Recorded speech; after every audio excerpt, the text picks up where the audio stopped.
Hey y'all, we are live. What's up, everybody? Mr. Right Way. We'll try a little something different. How y'all doing today? We doing Y'all like a little different, little intro and stuff? Like I was saying before we went live, I mess with it. I like it. You got the old first NES Turtles game thing going on. I mess with it. I love that. So what's up, guys? Y'all, it's So Excited Podcast. I'm Mr. Right Way here, and we got a special guest, and we're probably good Dr. dropping in real quick, but we have a developer for a brand new game that's coming out. We're gonna show y'all about that. We talk about all the crazy Nintendo rumors and stuff. It's going crazy. Like Nintendo Switch 2s are out in the wild. Some on the podcast might be changing their mind by getting one. So if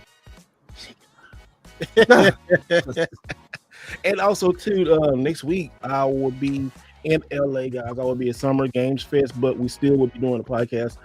I gotta find a place. I'm gonna be at my auntie's house, so probably be a little different background than y'all see me, but we're gonna be covering stuff because stuff is gonna go down at Summer Games Fest, and I cannot wait. So we got everybody here. We got the ice cream loving, big drink sipping, Miss Saturday. I want to catch you off guard. I love ice cream. It's actually a disease. What? Why is it a disease? So bad. I can't stop eating it. Ice cream bars all over. But hi, everybody. I'm an ice cream addict, and I'm also lactose intolerant, so it goes very well together. God. Oh wow! And I'm very happy to be back this week. Sweet. Hi, Saturn. Nice to meet you. It's nice to meet you. It's nice to meet everybody. It's my first time here. Hey, Megan, what's up, bro? How you doing? I'm doing good. What is up, everybody? Happy Friday's Eve. We're gonna have a good show tonight. You know, we got a special guest on. I'm excited to get with you. People. You know, we got Switch 2 coming out next week, Games Fest, and yeah, man, it's gonna be a good, exciting week, man. I'm excited. That's hence the name. Yo, baby, somebody good, man, but I can't believe it. Look at who got off of work to come chill with us. Yeah, he said, "Oh no." Who came to chill with us? What's up, bro? What's up, y'all? Sorry, man. You know, it's been a bit of a couple of weeks at work, so we've missed you. Yeah, I missed you guys too, man. I needed to come and chop it up with you knuckleheads, man. As rough as it's been as work for your boy these past few weeks. So happy to be here. That's awesome, man. That is so awesome. Welcome back. How you been? You know, You feeling good? Better than I have been. I'll say that. So good, man. That's really good. I'm so happy for you, man. Yeah, somebody. I got some feedback. I don't know if somebody might be typing. I don't know. Hey, I don't know who's typing. Is that me? That's not me typing, but I hear it's like. Yeah, I heard it for 3 seconds. Did y'all hear it for a little bit? I heard it. You never know what's going on in this podcast. But anyway, we got our boy, Mr. Rich Man himself. He just celebrated his 50th birthday. What? Yeah, get the 40th birthday. Oh my god. 40th. Yeah, my birthday was yesterday. You just tried me, good sir. Happy related birthday again, this sir. Appreciate it. Happy Friday Eve to everyone. What it is. How you doing, man? To be here this fine Thursday. So happy birthday to you. Appreciate it. No difference. It's just another day. is your back What hurt? did you do for your birthday, man? I worked on my birthday. So you want to be chilling out this weekend? I will be chilling this weekend. Yes. Be relaxing. That's good.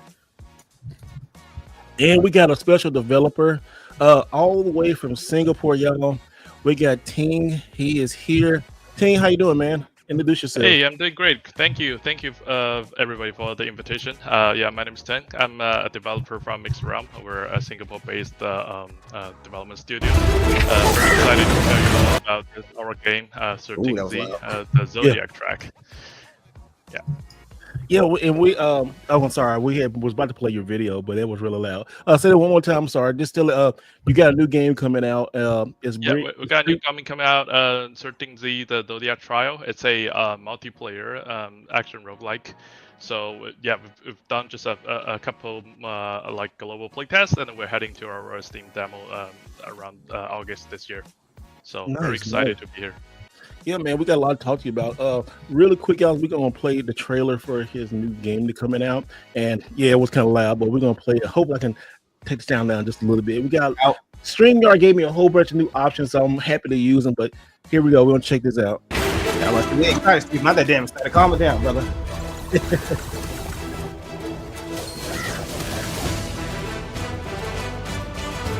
It was great. I really like the art style. I think that's the thing that stood Yeah. out for me the most. Tim, you could jump in anytime and explain everything about the game. Oh yeah. I think let's just watch this trailer for now, and yeah, we're going into some details of this game. This is really cool. 4-player action. I love the art style. The audience take it all in. Yeah, I really do mess with it. I like it. Does the art style remind you guys of any other games? Yeah, a couple. Breath of the Wild vibes Breath a of the little bit. Wild, Yeah. Genshin Impact, a little bit of Oh, Well, no, Sifu. Kami a little bit. Maybe I get a little Sifu, Kami vibe. yeah. Oh, Kami's good too. Yeah. Definitely a Breath of the Wild. Yeah. I also see some like Wind Waker, Oh yeah. Yeah. except for the grass part. That's a little bit different. Yeah, wish list is now, guys. looks like it takes a lot of Chinese mythology, from what I can tell. Yeah, it is based off the Chinese Zodiac mythology. Okay. So we got like 12 animals as the guardians, and you, the player, are playing as the 13th animals who is trying to be the next guardian. So right on my back, you can see like the on the background there's like from like the rat, the tiger, the goat, the pig, and the dragon. There's some like the old guardians, and you, the player, are playing as like fox, raven, and panda. So it's not up in there in the Guardians list, but you're trying to be the next one. Man, dude, that is. So you asked us, what does it remind us of? So why don't you tell us, because we have so many things, like so many games, it just reminds me of from Akami, from Zelda. So what was the inspiration getting this game and the art style and all of that, and how long you guys been working on it? Right. So we've been working on it for like a couple of years. So I think initially our studio has sort of like a track record about like building roguelike and action games. So our previous games, we started off building a game called Sorrento on VR, which is like a ninja simulator. Has a lot of action components into it and a roguelike component to it. And right after we have games like the Golden Quest, which is a deck builder, but still got a lot of roguelike in there. And also, I think around like late 2023, we got another VR game called Hellsweeper, which is another action sort of like roguelike game title there. So this is, again, so to continue that tradition, this is another roguelike game, but we've been playing a lot of roguelike games ourselves. So like we're like big fans of like games like Hades, Risk of Ring 2, Dead Cells. I think cumulatively we have like I don't know, like tens, if not hundreds of thousands of hours into these games collectively in the studio. So yeah, we're a big fan of them. I think we are exploring this opportunity about like what if we have like a third person action game that's not a shooter, but it's like you can play melee as a like sort of like close range melee fast paced combat, but also in a sort of like co-op settings. So it's like a bit of like a Risk of Ring 2 meets something like Devil May Cry 5, say for example. Devil May Cry 5, that's huge. Because I love Devil May Cry, man. That Devil May Cry 5 is it's huge. It's a great game. This looks like a love letter to like you said, all of that stuff there. If anybody on the chat or on the chat has questions, send super chat. And also too, anybody on the podcast would like to ask you some questions, please feel right. Go ahead and ask it. Did you guys do Gordian Quest also? Was that you guys? Yes. Yeah, okay. Us. It reminds me a lot of Slay the Spire, which is amazing. I love Slay the Spire. I think I had that game actually on my wish list, Gordian Quest. So, yep. What about is it Steam Deck compatible? It is Steam Deck compatible actually. So okay, that's good. I've actually got a Steam Deck in front of me. I use it's actually one of the tools I use to sort of like test our game. So like if our games run smoothly on this guy, chances are like it will run pretty smoothly on a gaming PC. So yeah. So any plans for the Switch 2? Oh god, that's definitely in the plan, I guess. I mean, who doesn't want to play an action roguelike game on Switch when you're sort of like on the commute, right? Yeah. Yeah. But I think we haven't confirmed that, but like we're definitely looking into extending the game into multiple consoles. What's confirmed is that we can definitely do a PC release and probably together with sort of like Xbox console release. We're exploring more and more platform probably later on after we go live. So as a developer, there's been such a big controversy, with the Switch key cards. So we never really had to ask a developer about that. So could you enlighten us, and how would that help you or, hurt you, or where do you stand about, physical games? Say you want to put this game on a key card or put this game on a card. How do you look at that?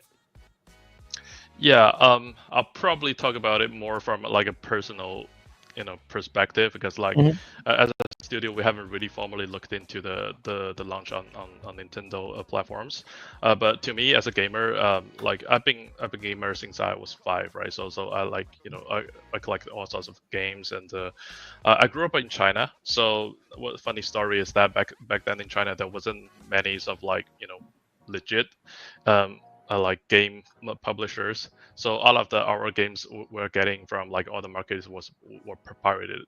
That said, I still got a lot of like CD discs and for all sorts of games, like who has been sort of like transferred a million times from different people to different people.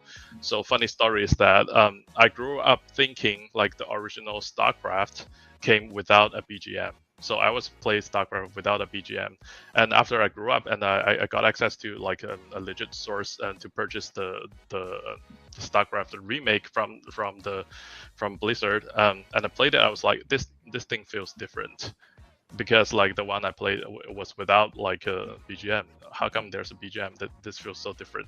So I think growing up, I had all sorts of like physical collections, and digital wasn't even a thing, because like internet wasn't that good until I was like 20 or something. But then as a gamer, I think there's a emotional attachment to a physical copy of games. So I own like a Nintendo Switch 1 as well. Like just seeing like on my shelf there's a big rack of the card gave me good feelings. Even if like half of the game, I'll be honest, I haven't really played them. Just because I purchased them, I feel good to put them on my shelf. Yeah.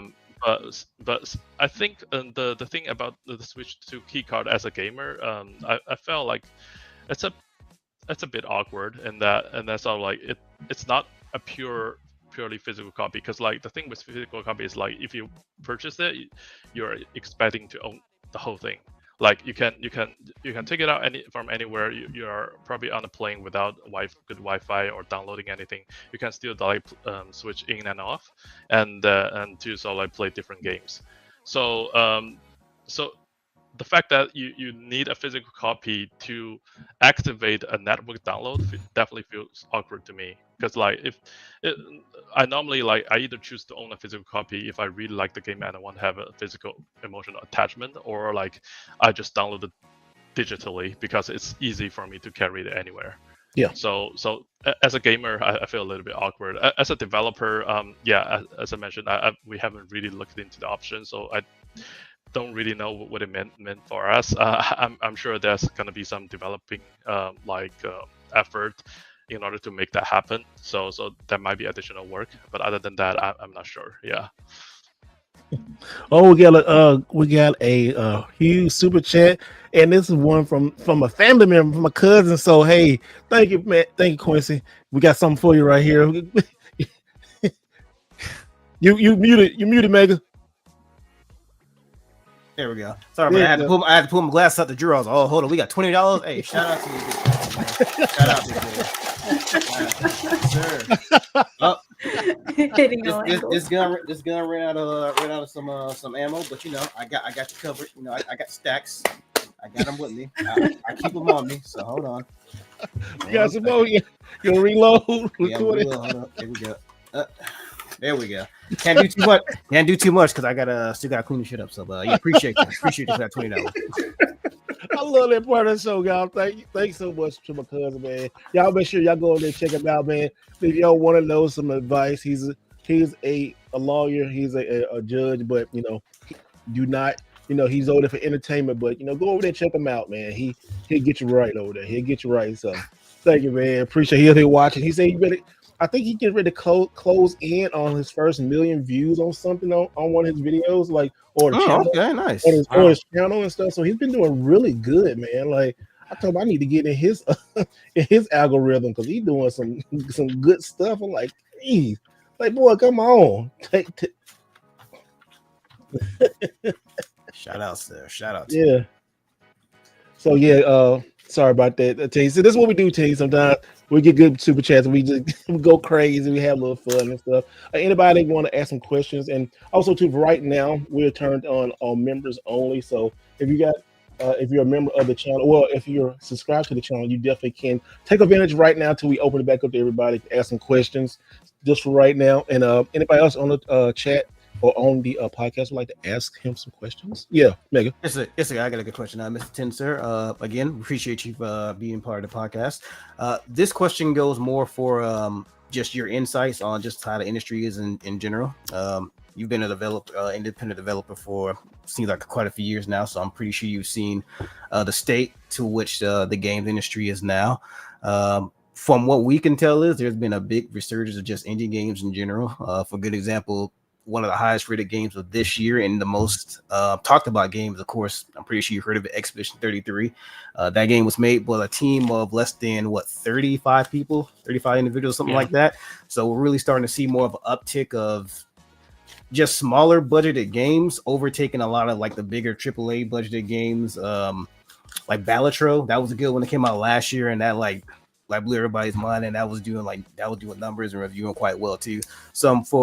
So from your perspective as an independent developer, like what's your intake on just like how the games industry has more so shifted more from a AAA perspective to now we're honing in more back on like single A, double A, or even just independent games. So I definitely want to just hear your take on that. I see. Yeah.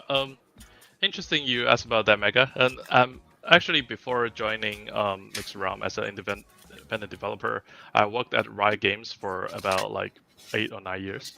Okay. So yeah, I came from like a bigger company, and then decided to do something like a more exploratory. So I think I definitely maybe I was part of the trend as well. As the guys from like the Expedition 33, like I think there are a bunch of like industry veterans from previous big studios like Ubisoft and other sort of like established studio. I think the trend is that as the industry develops, I think a lot of games are there like cost more and more money to make. Like the AAA titles. So like the production costs are going to be crazy. Like like they want to get extremely polished on everything. So like the team size keep growing, and I think during the early phases of COVID, like there was a surge in some like the demand of gaming. So like everybody was very optimistic. So they grew the team by a lot, and then suddenly as COVID dies down, and then everything go back to normal, then a lot of companies, I think, ended up in a position where like they expanded it too carelessly, so resulting in a lot of like working forces in the industry being sort of like laid off or have to like go to other places or like started their own company. So I think and also I think there's another reason because like in a bigger company, it's definitely harder to like do the things that you want and drive the impact that you want to make, because like it involves a lot of like decision making up in the hierarchy. And if there's just like, hey, there's this cool idea about my games I want to add into the game, like chances are like you are fighting against so many other people who probably have different opinions, and there's so many processes you want to go through, and in order to get your ideas implemented and get your players to play it. So I think also a lot of people in the sort of like AAA studio are kind of like getting tired of that, so they decided to sort of like go out and start their own work. And it's I think for an experienced team, it is really doesn't really take like so many people to get a good game out of the out there in the market, and to test with the players and hear the players' feedback and iterate on that. So I think games like Expedition 33 is a primary example. Like also there's a lot of solo developers like Schedule 1 or like a Blattrel, like all of these games, they're just like one guy decided to have a good idea and and push it forward. So personally I'm a big fan.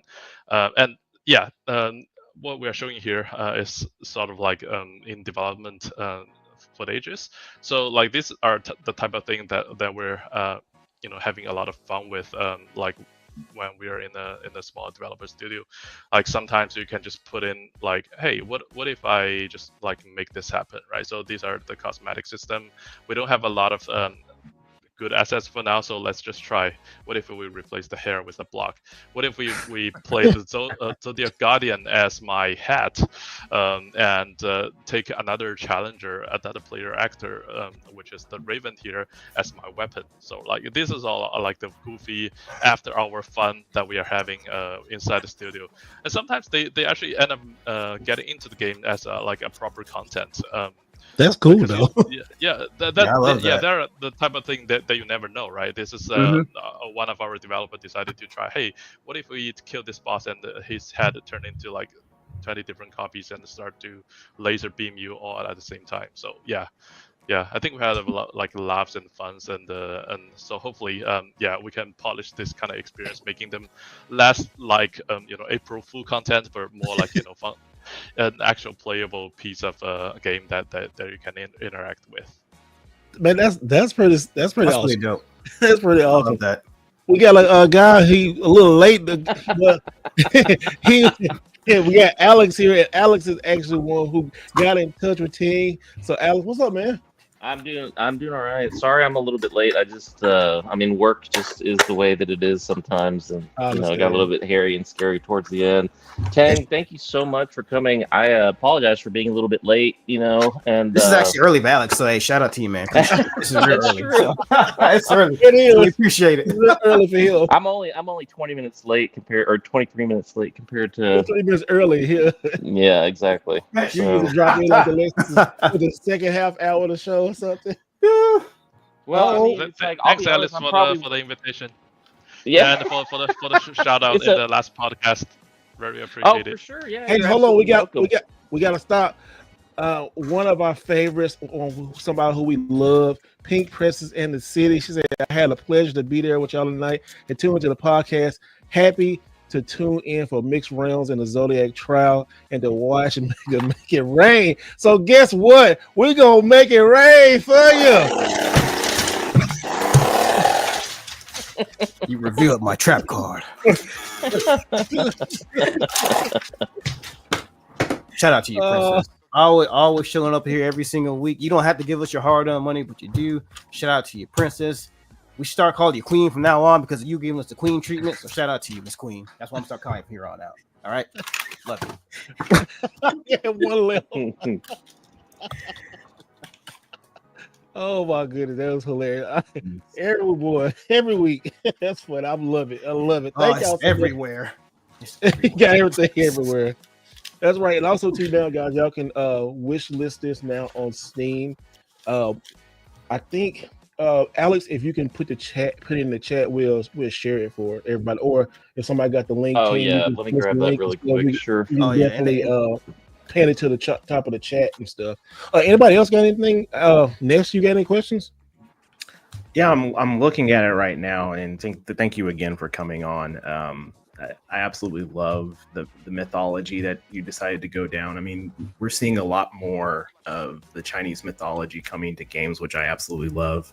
I think Black Myth Wukong was one that I think I was watching for 5 years through that process, and then now we have something that's going to bring it, because I'm an ox in the Chinese zodiac, so it was always something that I was always looking at, but this game is right up my alley in terms of gameplay, the way it looks.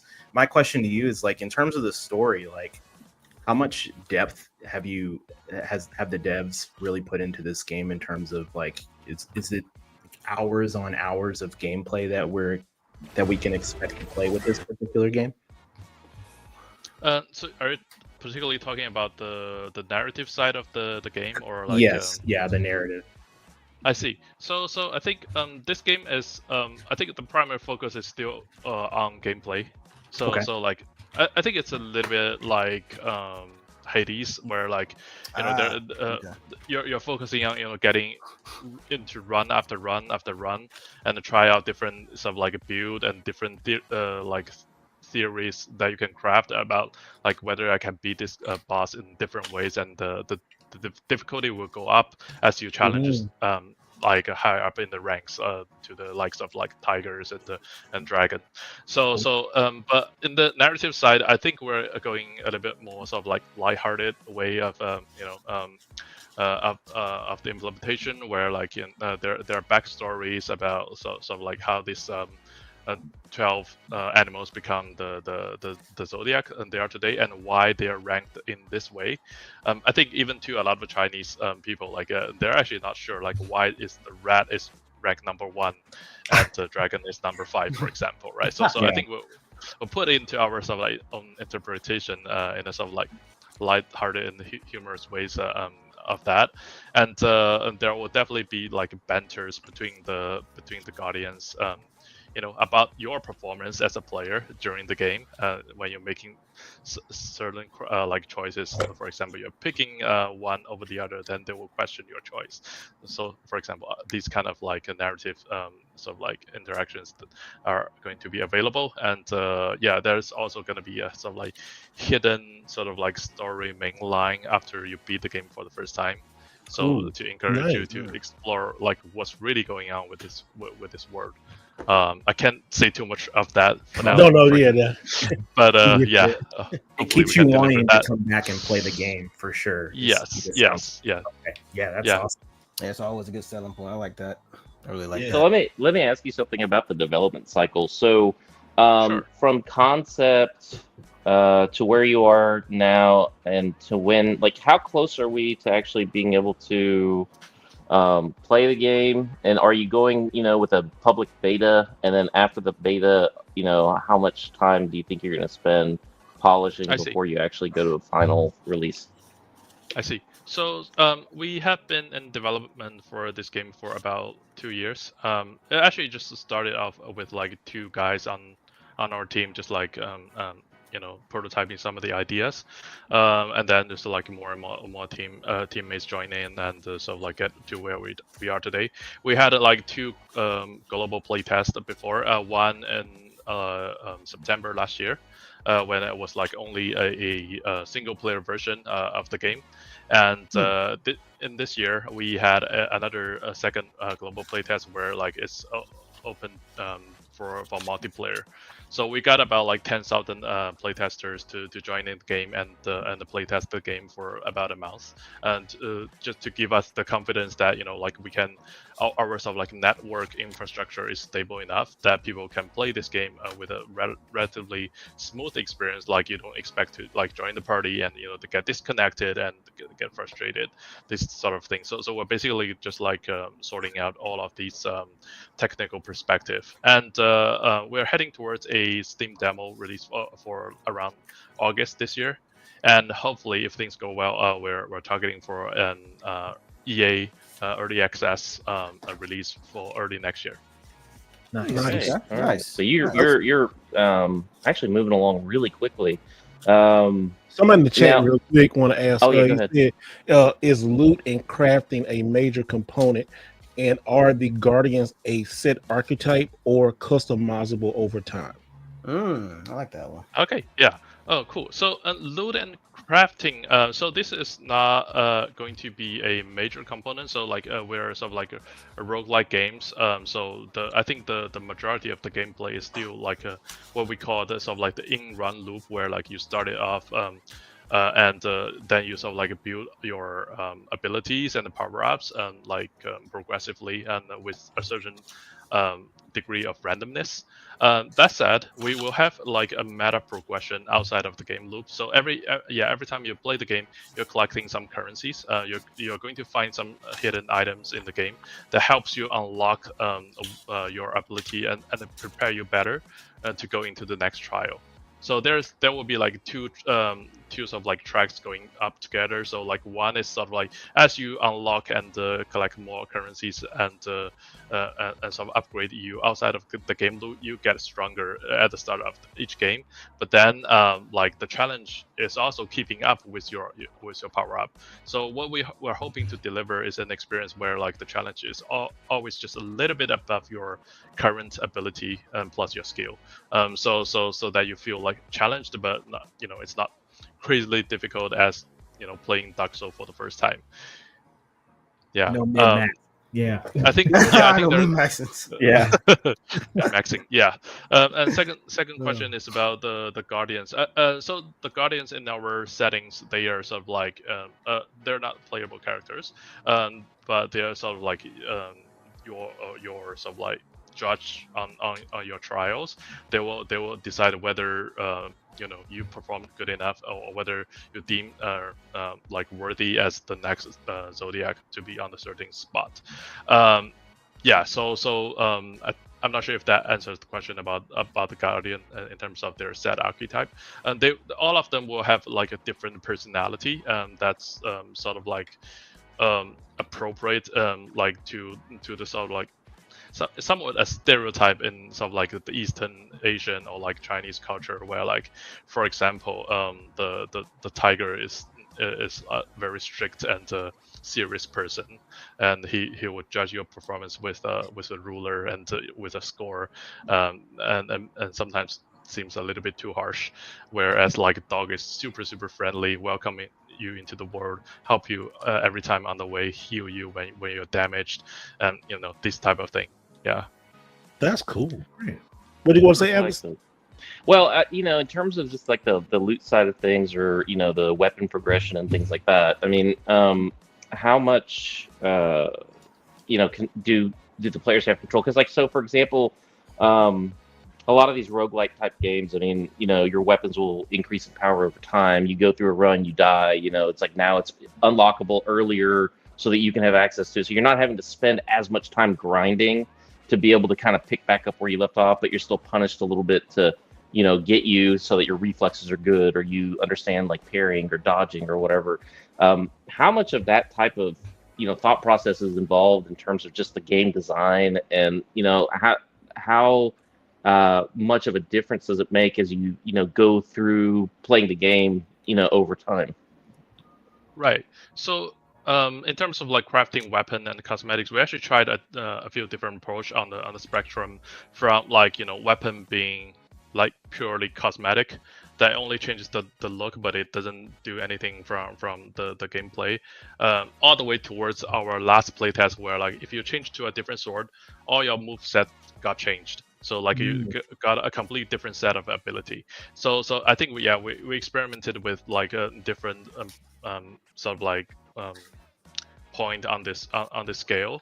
I think what we found is that so like player actually does love the freedom of like choosing their abilities and their way of sort of like crafting their skill. So what do we have in our what did we have for our first playtest is an ability to allow you to craft your ability in a way that is augmented in a very customized way that you can configure yourself. So what I mean by that is, say like let's say you have an ability that releases a blade wave, then you can earn the currencies and item to unlock the ability, so that at the start of the game you can decide whether you want more waves or you want a bigger wave that does more damage, or you want your waves to go back to go out and go back in. So like different ways of crafting ability. And in terms of the weapons, I think we're leaning more towards a sort of like a purely cosmetic side of the things right now, because each of these characters wield a specific type of weapon. So, for example, our Lyra, our fox spirit here, she's a like single-handed, so like a sword user. So like all of her weapon will be looking like a single-handed like sword or of that thought. So and like Raven here, his name is Silas. He will be like a dagger thrower and sort of like an assassin. So he wouldn't be holding, let's say, a double-handed like hammer, for example. So and we will have like more challengers coming out with more weapon sort of like archetypes. Yeah, that's where cool. we're heading with our approaches in terms of customization. I like that. I think that's a pretty good, spread, because you're not, some of these games, they get so deep into the minutia. I think that can sometimes turn people off. And so it's like you want to have, some control and some customization without just overloading your players. So I think that's a really wise balance to get to. I know that there's co-op and basically player versus environment. So you got a PvE game. Do you have any PvP component to this? We so far haven't got any PvP into the game design, but I think we're open to it for like maybe a release in the DLC if we find a good format of PvP. So I think the reason is that we want to focus on getting the PvE and the co-op PvE experience to a good extent, and another reason is that PvP. I played like a lot of PvP games myself, like play like probably 5,000 hours of League of Legends and other PvP games.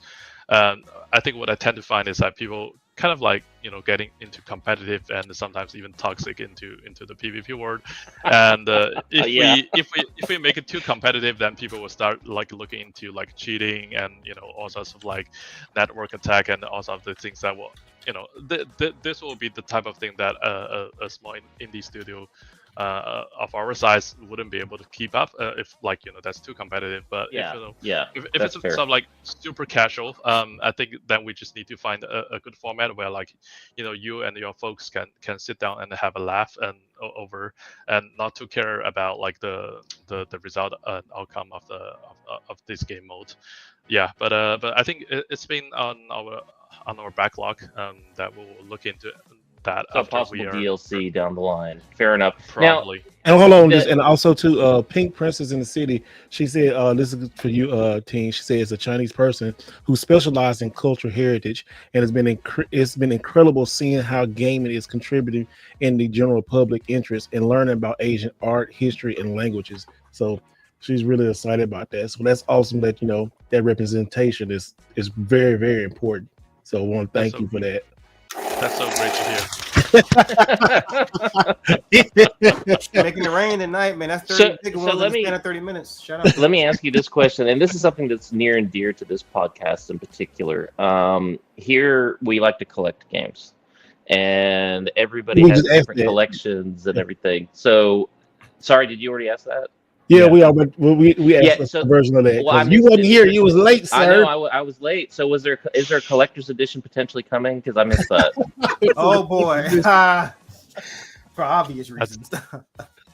That's definitely gonna be on the table. Oh, okay. Hey, well, right, let us know first so we can order that. Oh yeah, no, we gotta make sure we get our collector's editions because I'm tired. And it's like when Black Myth Wukong came, I mean, the collector's edition hit for like 5 seconds and they were just gone. Like I couldn't order it from Play Asia. It was just done, and it was heartbroken because I really, really wanted that CE. I did too. Same for me. I bought the digital version and I want the collector version, and like it's all on the scrapers market now.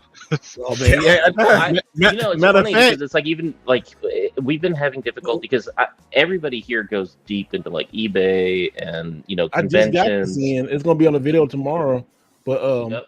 There you go. It's King Arthur. I almost forgot. Tainted Grail. Yeah. Tainted Grail. Is that from the game Sworn? No. This is from Tainted. Okay. Tainted Grail. It's from Tainted Grail. Awakened Realms. That's the game that's kind of like Elder Scrolls, right? If I'm not mistaken. It's kind of like Skyrim a little bit, but yeah, this is like in the collector's edition right here. They sent it to me. I think they had like 3,000, but they sent me this to review. So, when you get ready to send yours, 10, send it on over this way. We'll review it, unbox it and stuff. Hey, that's nice. That's a nice statue. You put that back up again, Steve? Because that's nice to detail. No, it is nice. Back of it. Like, show the back of it again. Pause. Let me see the back. Yeah, that looks good. That looks really good. Typically, you don't see too many collector's editions. But we talked about this before. Typically, you don't see like the quality in them. And it doesn't smell too. Like it don't have Mortal Kombat 1 toxic chemicals, because usually those statues are horrible. Yep, they do have this. Mortal Kombat 1. Sorry. Yep. Yeah. No, but fair enough, because it's like that's a big deal having a physical release, especially with the collector's edition. I know a lot of times we get like a Steam code in the box, and then you got your statue and your hard steel book and like maybe a little comic or something like that. That's kind of it. But that's something definitely all of us would be interested in. Like, for example, Dead Cells, like one of my most favorite roguelike games of all time. And I picked up the collector's edition of that just because of the little statue. And it's funny because it's like I've already been playing the game and I was in expansions, and then all of a sudden it came up and I was like, boom, I'm jumping on this.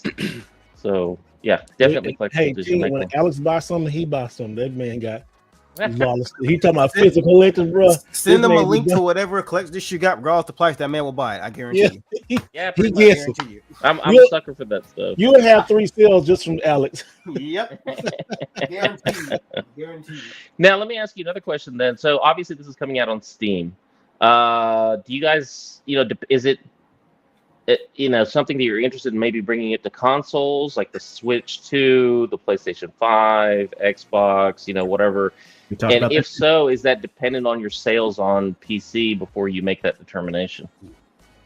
I think initially we're looking towards a sort of like PC, probably plus a Xbox console release, and then gradually we will be extending that to the other platforms. In terms of like our production bandwidth, in terms of like porting work and the sort of like I guess the portability to a specific console. But I think probably I didn't remember whether it's before you joined or not, but like our game is playable on Steam Deck now. It's not like fully verified as Steam compatible, but like it plays pretty smooth on Steam Deck. So I think most of the mobile like handheld platforms, mobile, not as a mobile phone, I guess. It's definitely gonna be playable there. Yeah. Sam, you got anything to get into? Yeah. I know you're an artist and kind of semi-developer, but you're an artist, so you definitely might want to jump in and ask them about the art. Definitely had a question and a comment about the characters. The design is absolutely gorgeous. Beautiful. I love the character. The character design is one of the most important thing to me. So good job on that one. And I have a question regarding the characters, since some of them are adorable. And some games, when it's, let's say, Christmas, they have a cute little Christmas outfit, little DLC here and there. Is there going to be skins for like holidays or? Here we go. Oh my god! I just want to see them wear like a cute little snowy outfit, even though it's like. Oh yeah. So I think yeah, as for the footage we played earlier, how far we can go in terms of like customizing how the player character would look. So like we even try to like very goofy stuff until like very polished stuff, like in the whole range. Holiday customization, absolutely, yeah. I think a lot of our own developers are big fan of it. So yeah, we'd love the Lyra to wear like a Christmas hat and while fighting, and if we have like snowy scene of a gameplay sort of like levels, then I think we can even probably slightly change up the music. Maybe. Yeah, there's one game I used to play that would do that. I don't know if you've heard of like Maple Story way back when, like every seasons, if it's Christmas, if it's Chinese New Year, if it's like even summer solstice, Halloween, there's always like you get all these like little event quests where you change your outfit with the quest that you do, and the music is cute. Oh my god, I don't know. Well, Monster Hunter does Oh, that. Monster Hunter Worlds, for example, same thing. Yes, Monster Hunter. I'm constantly logging in only to get the latest outfit, then I log off. I said they get you coming back. It's awesome to have a lady on. Because see, men, we didn't think about this. Ladies, they like, hey, what we want a Christmas outfit. We want something cute. Like guys are like, can we kill somebody? Give me a level up. Guys is like, give me that sword that looks Yeah. like sword in the stone. Yeah. That's awesome. Yeah. Zelda, you got a question, sir? Yeah, I was kind of like curious. Like, whenever you guys, sat down to make a new game, like, how does that even, work? How do you decide what to make? And then, do you actually have a big role in the concept part of it, or is your role mostly just turning someone else's idea into a game? Right. So I think this is usually going to be like a team effort.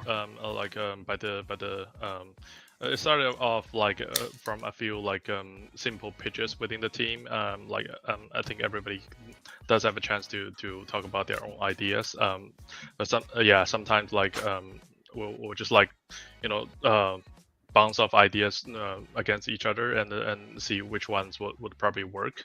And if there are ideas that got interesting enough, that would probably spend some time to make a prototype out of it. And something can be like really easy. I think on our sort of like Twitter or our TikTok channel, we have some super early sort of like gameplay footages of Certain Z, for example. So it all started back then, just like hey, what if why is there only 12 zodiacs in the sort of like Eastern sort of like zodiac mythology, right? So what if we add a 13th zodiac to it and make it a sort of like hack and slash experience? And we started with some like really sort of like primitive like a white boxing prototypes, and people felt good about this kind of direction, and then we just keep going on. Yeah. Oh.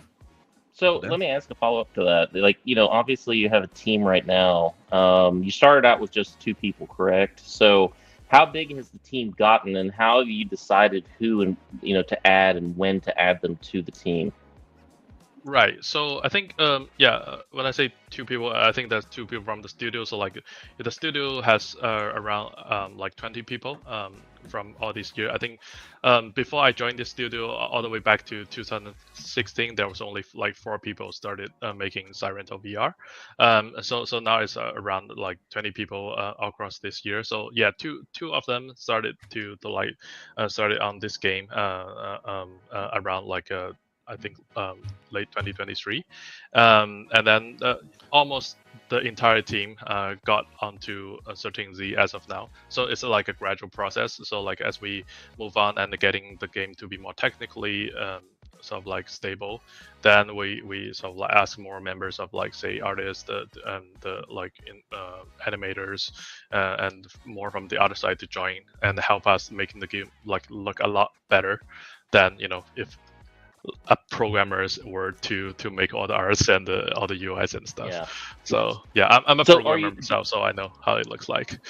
So are you outsourcing a significant part of like certain things? Like, so for example, if you don't have your own in-house animator, do you like hire somebody just to do the animation and that's it, or are they actually brought in to become part of the studio?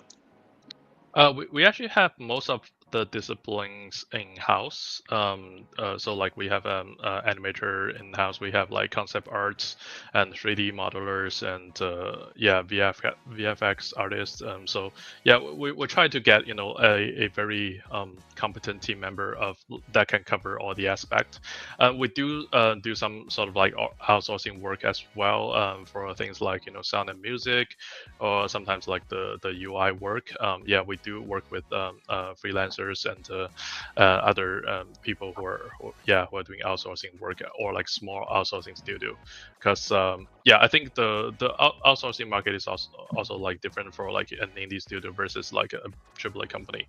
Like the budget is different, the kind of talent is different, and the sort of like quality or like direction flexibility that we're looking for are kind of like different as well. So yeah. Fair enough. Now, let me ask you, is this everybody from Singapore? This whole team? Everybody's based in Singapore. Yes. Okay, cool. That's great. So, I know Alex is more excited about this. He's real excited. So Alex is gonna ask all the questions. So go ahead, Alex. well, it's like, so, I mean, because for me, it's kind of a nuts and bolts thing, right? Like, I mean, I think that us on the podcast, we're really big into gaming and the gaming experience overall. And so we had this conversation last week about how, AA studios are really where the money's at, because they can have that creative vision and flexibility, but they have a team usually that's big enough to be able to deliver on the vision. And Expedition 33 is a beautiful example of that. I mean, just amazing musical score, gameplay, everything.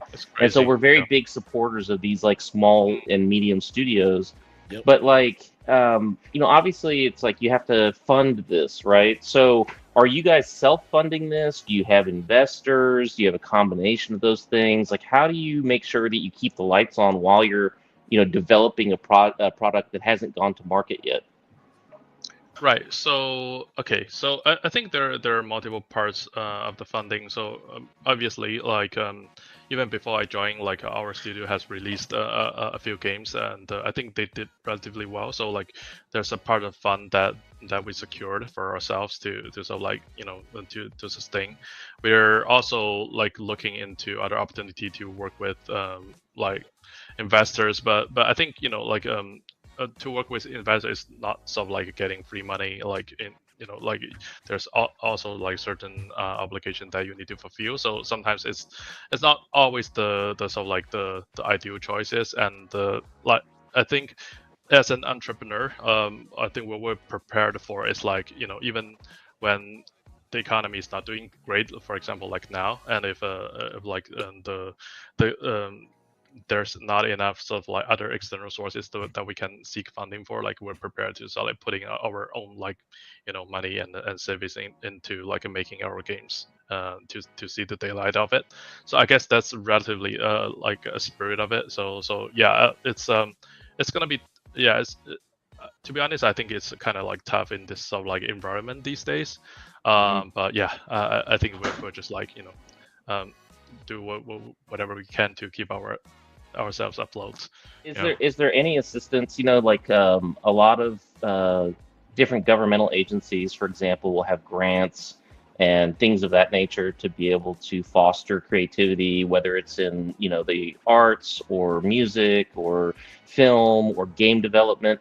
Does the government have any programs, or do you have other types of funds and things like that available to smaller studios in the country? I think for just for Singapore, I guess there has been some sort of like a governmental program that supports people to talk like to make games for certain purposes, for example, like educational games.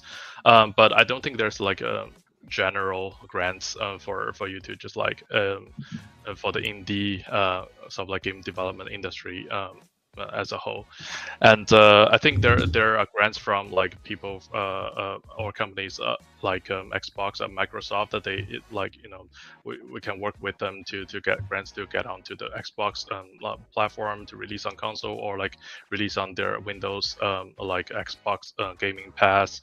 And there's all sorts of like this kind of possibility, depending on like whether that's a good fit for our game. Is it pretty easy to get on the process to get like with Xbox, then it says like Nintendo and PlayStation? So I think we haven't fully explored all of that path. So like from what we're seeing right now, at the beginning, I think it's relatively so like smooth. Like we kind of get to know like where we are getting into, and if we're getting the grant, what kind of like responsibility we need to fulfill. We haven't explored too much with the other platform yet, so not something that I can comment on. What about Apple devices? Apple devices, like as in like Mac. Yeah, like Mac or like iPad, like iPhone. So like like Apple Arcade. Yeah. So since like our game isn't going to be available on like a mobile phone, so like I don't think that's something we have looked into. Okay. As of now. Yeah. Because I know Right. Apple's they have their little Game Pass thing too. So I was just thinking like would Apple that be an Arcade. option? Yeah, the Yeah. Apple Arcade, right? Apple Yeah, Arcade, yes, yeah. yeah. I haven't played that game from arcade myself, so yeah, I couldn't speak too much. And somebody Well, said they yeah. said right here, it said does look beautiful. There's It said a new almost like a game. cross between Zelda and Astro Train. Ooh, Astro Chain. I didn't even think of that. Astro Chain. Yeah. Yeah. I can Thanks. see that. I can see a little bit of that. Okay.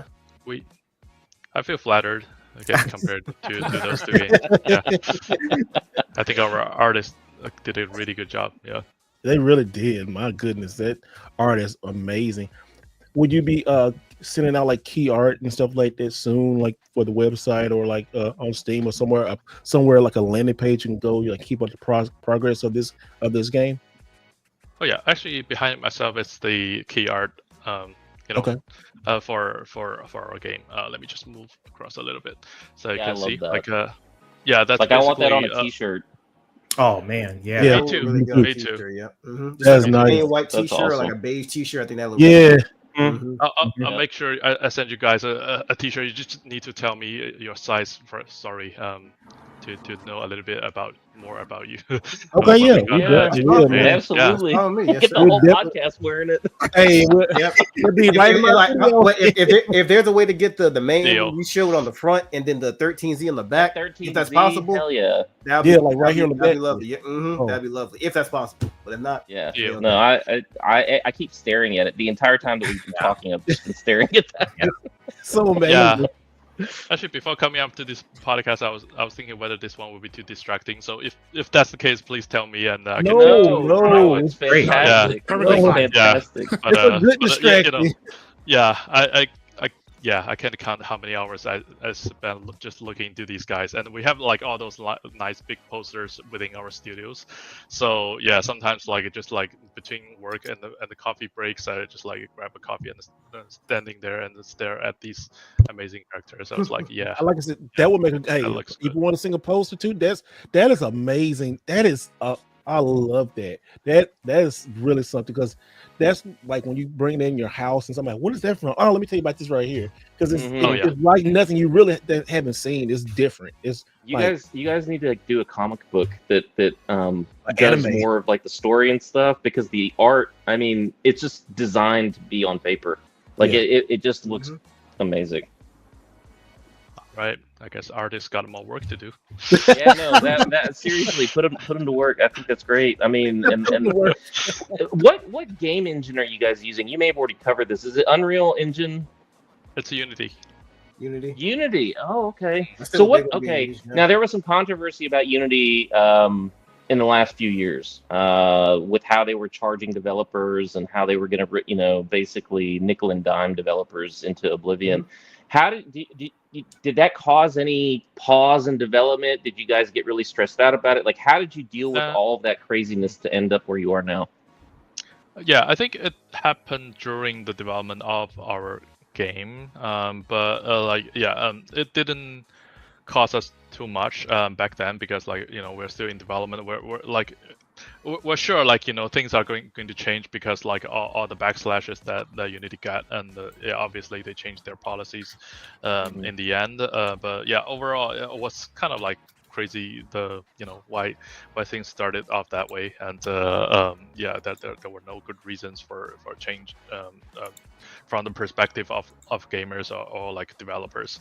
But yeah, since we were sort of like early in the development, we weren't too bothered by that, so like we just continue on, and then the good thing is that all of their policies got changed, and Unity still got keep updating their engines with like better and better features. So yeah, I think technically we kind of we've been working with this engine for like almost a decade, so it's really an amazing engine, but there are like the gotchas and the caveats here and there, but we're sort of like in the familiar zone with that.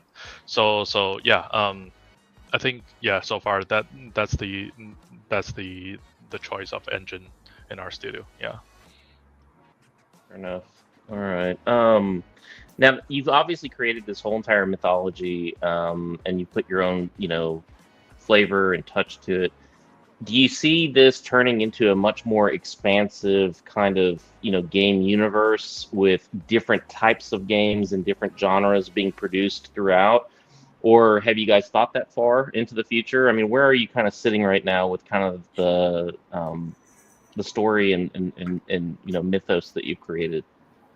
Interesting. You asked about that, Alex, because we're actually thinking towards a direction where like we want to do a crossover between 13Z and our previous game, Zodiac Guardian Quest, where like we have a like a female druid called Ida who can transform into a beast. So we're actually thinking about you saw the panda character there. Mhm. That's actually going to be like a transformation from the Guardian Quest character Ida. So she's gonna be here joining in the human form in 13Z, but she's got an ability to transform her into like a more beefy, like punchy panda that sort of like kicks enemies out of the way, and she will become a like shapeshifter type of character, and that you can play throughout this game. So that's the sort of like the crossing game universe idea that we have. Whether there's gonna be more, we're definitely open to more if there's good opportunity.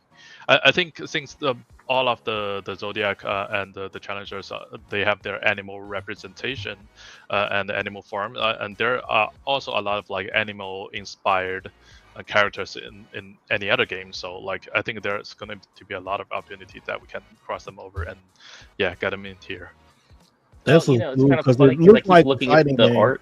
I keep looking at the art, and I keep thinking about trading card games like Magic the Gathering. I was And gonna be having all the ideas. no, all that. No, but seriously, it's like I would love to have a collectible card game with all the different art, because I mean, obviously it's like whoever your art director and like creative team is, I mean, they have it dialed in. Like this is like I'm super sensitive to how a game shows itself and how it appears and things like that. And so for me, like especially when it comes to collectability, I look at certain aesthetics and I'm like, oh yeah, I want that all over my house. I want that everywhere. And like, so for example, this is a game that's completely different genre, different universe, but Gears of War is like one of my all-time favorites. There is very few games that come to that level of obsession for me. And there's something about that really dark, meaty, kind of aggressive, blood, guts, all that kind of stuff. And for that particular game, the aesthetic is a perfect match. I mean, it's like it's inseparable. And so I want all the statues, and I want all of the, comic books, and I want all of the figurines, and I want everything. And so, when I see certain games, it's like certain games inspire me the same way. And so it's like I had that same visceral kind of reaction where I was like, ooh, they need to have more collectible things from this already. And I understand that, where you guys are in development, how big the studios and stuff like that. But like this is a game to me that lends itself perfectly to like if you could get and I mean I know this is hard, right? Like a collectible card game, the mechanics of doing that's a whole entire like development cycle by itself. And if it's not something that you've ever done, you have to get people who know what they're doing and this, that, and the other. And there's a lot of game balancing, etc. But I can see these cards in my head with like folio prints and different colored borders and like things that are available only at certain conventions, etc., etc. So I mean, I know where you guys are, but put that in the idea stack for your IP, because I think that it definitely has some potential. Okay, I gotta grab a piece of paper and pen and put down a formal list for our artists to work on. So there's there's the comic book, there's the T-shirt, and now there are collectible tradable cards. Awesome. Yeah. Right. Maybe we forgive Alex. Alex has a business mind too, and this is him all the time. He comes over everything, and once he gets rolling and excited, he's all in. Every week we got a book. This is my handy dandy notebook that I keep for all of that stuff. So yeah, this book is just full of that stuff. So yeah, it's everything. So it's every week. This ain't the only occasion. Trust us. So we're gonna transition into the next topics, but Ting, you can stay with us. We want to thank you so much, but we want to get into some of the Switch talk too. So when we transition to Switch talk, are you getting a Switch 2? Are you excited about it? Since you're the guest right now, let us know like the excitement for it, or if there's any excitement for it in your area. What's some of your thoughts about it? All right. To be honest, as a gamer and the individual, I was slightly disappointed about like the Switch 2 release, just because like there isn't so much new things going on. Like if you compare that to say like PS3 to PS4, right? That's not the same thing. That's not like Switch 2. That's more like Switch 1.2. Look at this. He like yeah. So to me it was like and the sort of like since I got like kids now, so like the time that I got to play with the game console is like a lot less. So even my Switch 1 has been collecting dust for a while. But I might get one. I don't know, like because my wife is a big sort of like Animal Crossing player. She probably spent 3,000 hours on it. So of course, if there's a new Animal Crossing coming out, I probably get one for her and together with the game.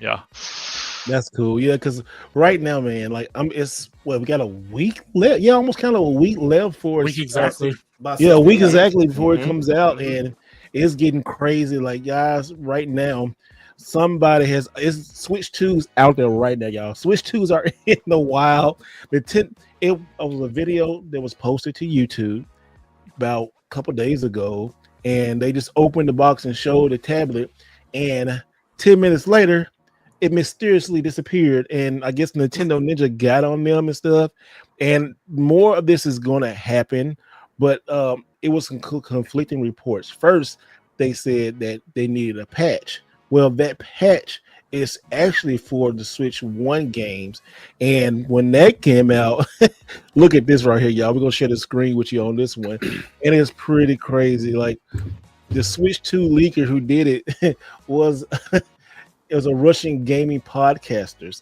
and they said they ain't afraid of the Nintendo Ninjas. Oh, that's crazy. I love that picture they always use on Mario sliding through the curtains. Like, oh, you see me now? Like, it's always that same picture. I'm sorry, but yeah, that picture's always funny. So basically, some Russian podcast they have it, and they actually show the boot up screen.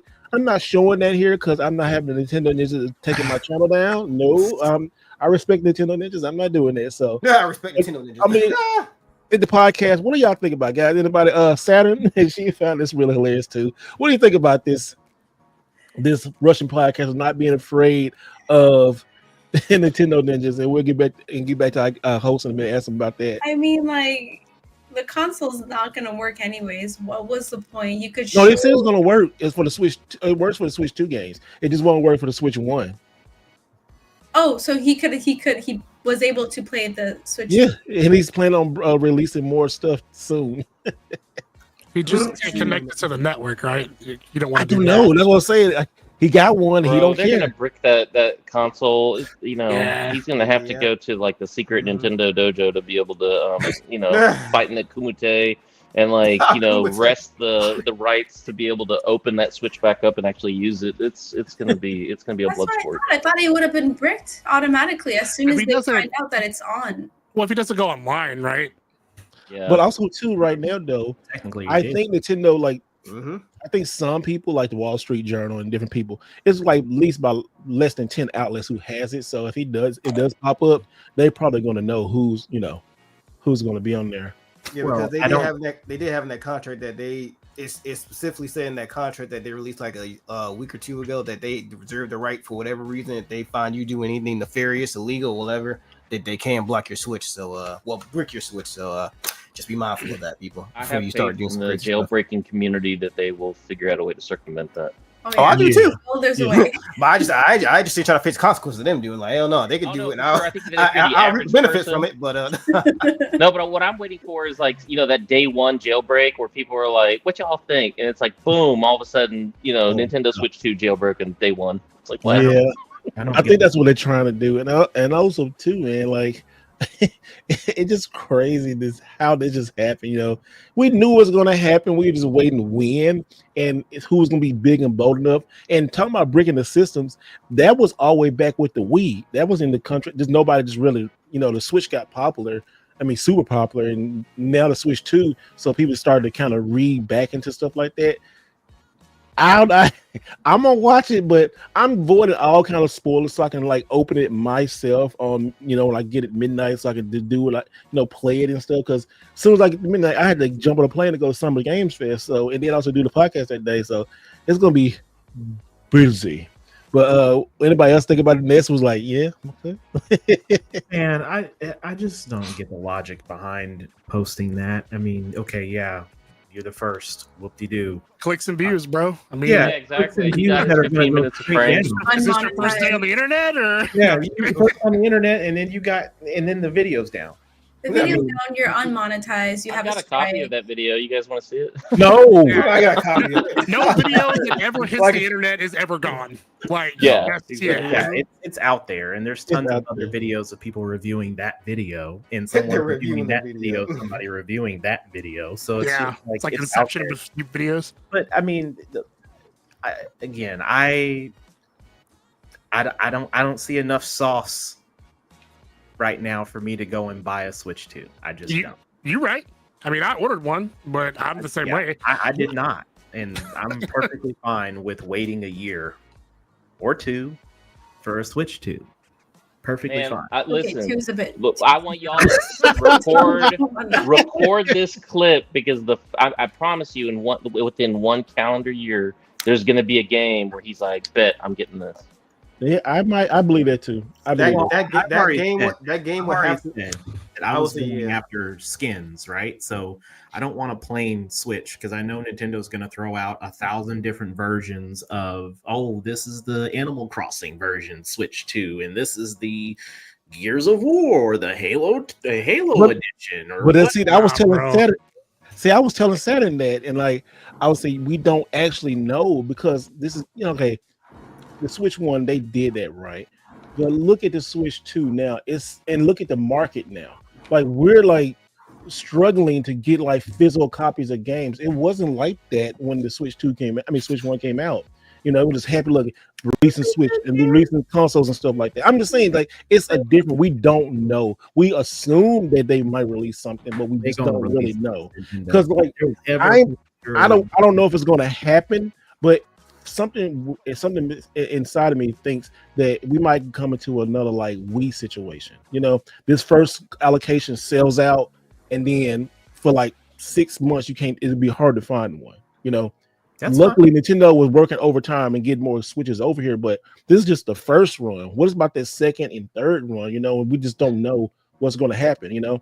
Well, you know what? During the second and third run, if they actually have a good flagship of games to come out outside of Mario Kart and Donkey Kong and Kirby, then maybe we can talk. But those three, and then everything there's going to else. be a Mario game at some point that's going to be phenomenal.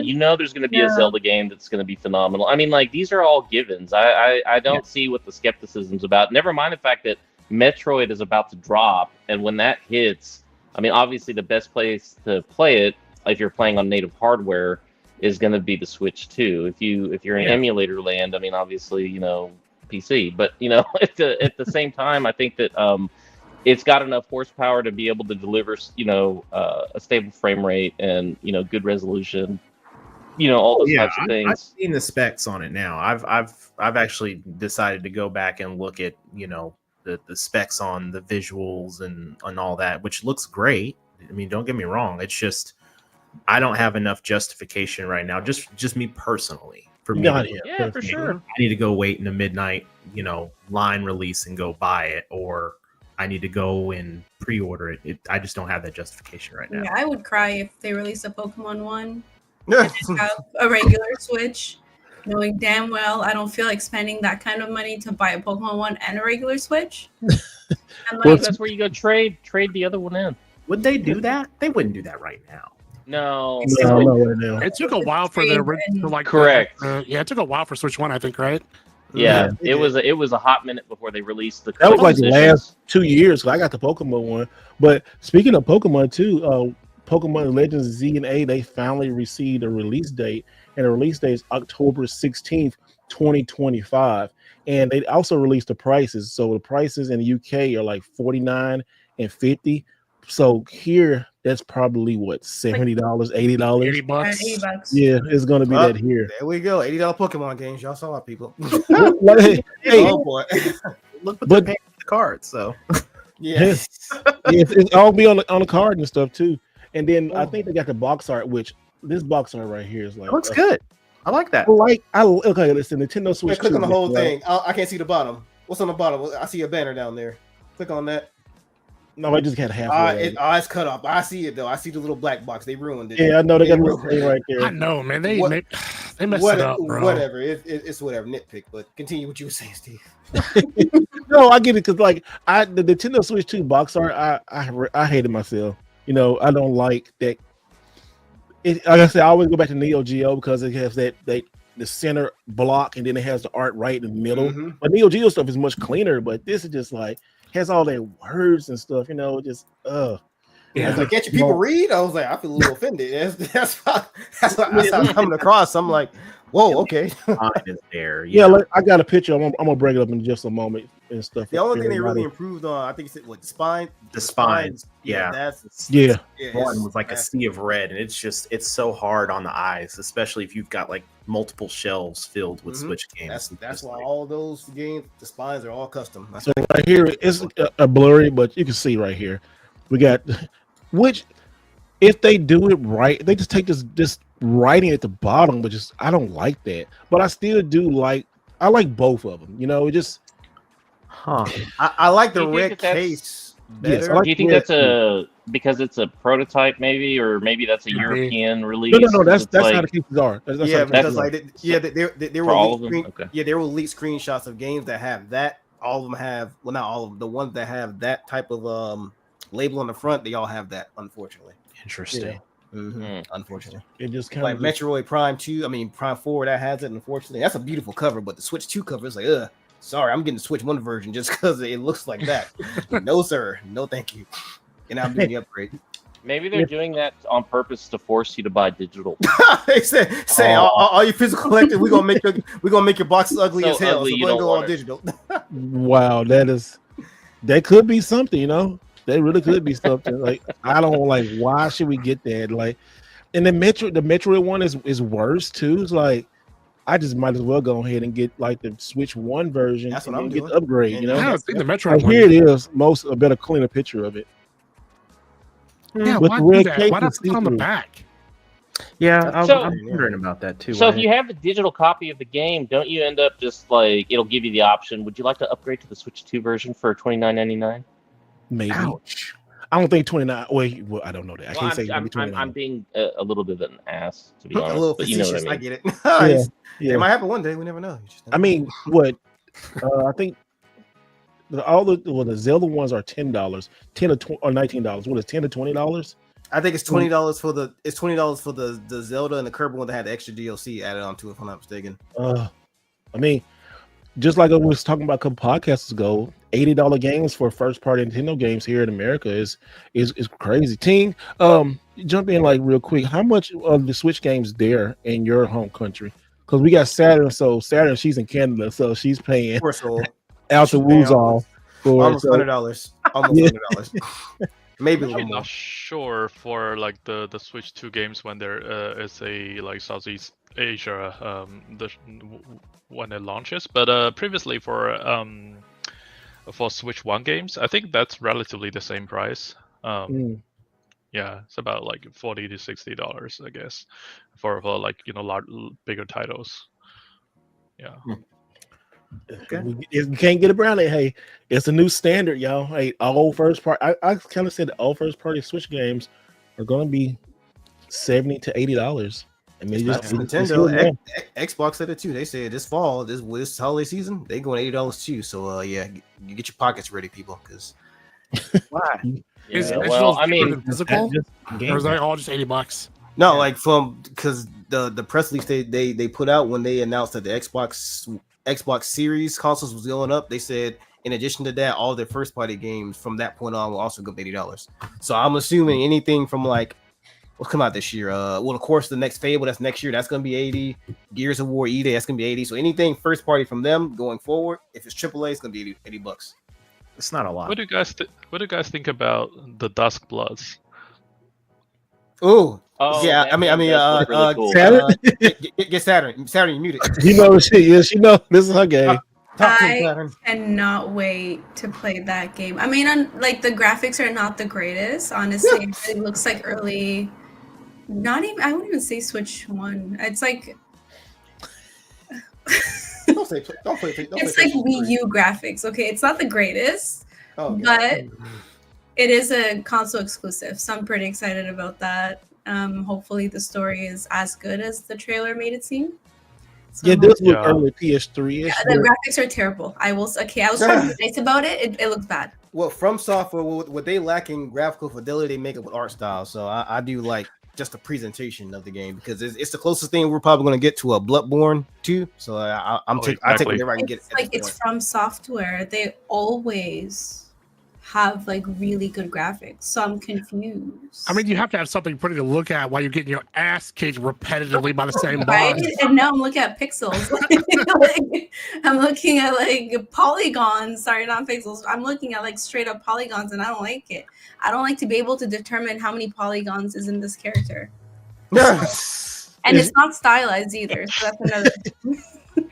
See, that's the thing. The OGs, right? Like when you play the original Resident Evil or like Tomb Raider, it's nothing but blocks of polygons. So y'all just need to calm down. If that game plays well, you're gonna be just fine. Yeah, hey, Resident Evil 2 was so great. I was like, oh my goodness. And them damn tank controls, like, hold on. Not as bad as Dino Crisis, okay? Oh, okay, yeah. Dino Crisis Yeah, was but much that's what made it so damn scary because you think you're walking straight and you're really walking into a corner and you know the little rabid dog zombies eating your butt and you're just like, I what was the hell? so bad at running away from zombies in Resident Evil. It was just Oh, man. The controls added to the horror aspect. Yeah. It's crazy. That's Hey, and you're on a good run, and you try to turn the corner, but you hit the corner, you keep running, you can't get away. Like, And you get stuck on everything. yeah. Like, any there's little a coke sharp can on the edge. ground. Like, damn it, I can't get away. There's a coke What can on I'm the going ground. through right now with Resident Evil 0, I'm struggling. Uh, I walk straight and I'm in a wall for some reason. I'm like, oh. You know, the best puzzles were the ones that's like you gotta get something on a shelf and you gotta find something to push against it to stop on it. It's like, wait a minute, all you gotta do is stand on your tippy toes, you can get it. Why I gotta do all this extra stuff to no.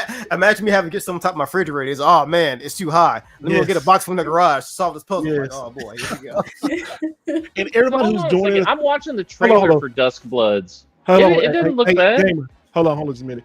Hey, to everybody who's joined us, thank y'all so much. We first hour we had, and he's still joining us. Team developed from Mixed Realms. He got a brand new game. Go back and watch it when this is over with. We're gonna have this on the channel and stuff. So right now we're talking about Nintendo Switch 2, all the leaks, the ugly box art, and now we're talking about Dusk Bloods.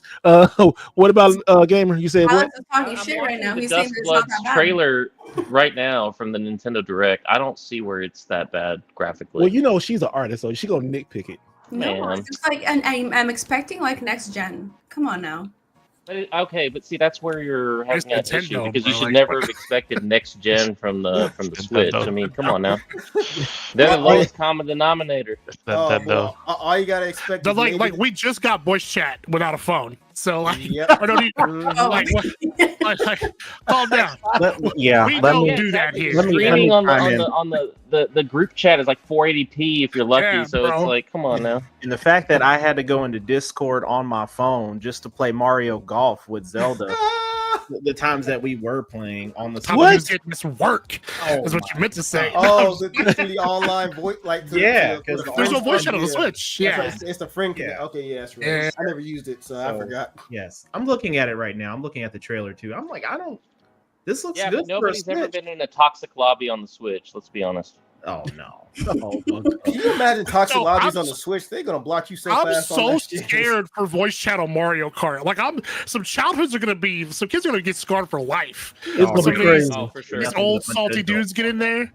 Oh, you gotta hit me with the blue shell. That's why you trash. Like, I can just hear people talking. What do you think about Dusk Bloods, Tang? I am a big fan of From Software games, and I think if they can continue on their track record of platform exclusive like Bloodborne, that will be the reason for me to purchase Switch 2. You know, no brainer. Ooh. But Yeah, but for 100%. me, I'm still a little bit of like wait and see because like you know, the last two DLCs of Elden Ring is well, I I think it got me a little bit sort of like hesitant into sort of like their new title, and this game, especially in the sort of like the format of like PvPvE, which is like something really new, and I'm not sure like if it plays out good, like if there's just single player. So yeah, I might be wait and see, but if it turns out good, I'm gonna just jump in. It's not getting really good reviews. This new Elden Ring. Oh, like Night Rain. It has Mhm. no voice chat or any way to communicate with your teammates. What Really? year is it? What year is it? So that's wait. So that means anybody you talk to on there, you have to actually message. You got to them be and on say, hey, Discord. Yeah. Discord. You're gonna have to You go back. you also that's can't why. ping things. Like, it's Elden Ring, bro. The shit is hard enough. You don't let me. Makes sense. I can't talk to people. I can't tell somebody that they're trash. They trying to make that the souls of online connectivity. Now you can't ping nobody, you can't talk to nobody. Yeah, That's can't bro. it actually has the funniest community. Like the shit that they do on like when I go online, it's so funny, and I just wish I could hear them talk, especially when you do PvE. But unfortunately, Oh my gosh. At least text chat. Just give me text chat. At least. But no communication no, at all. that's too much work. Not when you're like invading someone or people are invading you. Well, I'm talking about for Night Rain. It's a co-op. Oh, that one. Or Yeah, Night Rain, that one. I'm confused that there's no voice chat either. And there's no 2-player co-op. It's like it's you by yourself or you're in a group of 4, I think. Thank you for the gift super chat, and I think Noel he got the controller last time, and the controller's been sent today. Sorry, brother, I'm late. The controller got sent today, and he got a gift sub. So this dude be winning. See what happened? Crates in the house. Yeah, he gave super chat. So thank you so much. Mega, I don't know if you want to shoot the gun for the gift sub. Oh yeah, we're gonna do that. Get the sub. That's my. That's the same as money around there. We take all forms of currency around there. So yeah, shout out to you, brother. Shout out. We take all foreign currency. We prefer crypto, so if you got a Bitcoin or 2 laying around, feel free to throw it our way. Not a Bitcoin. Nobody say Hey, shit. let's talk about that because that's Ness's thing right there. It's Ness and Alex. Yeah, both of y'all got so GameStop. No, I don't. We gonna get back to the Nintendo Switch stuff, but what's going on with this thing of GameStop buying this Bitcoin? Was that real? Yeah. Oh yeah. I thought it was a joke. No. Stock price went up.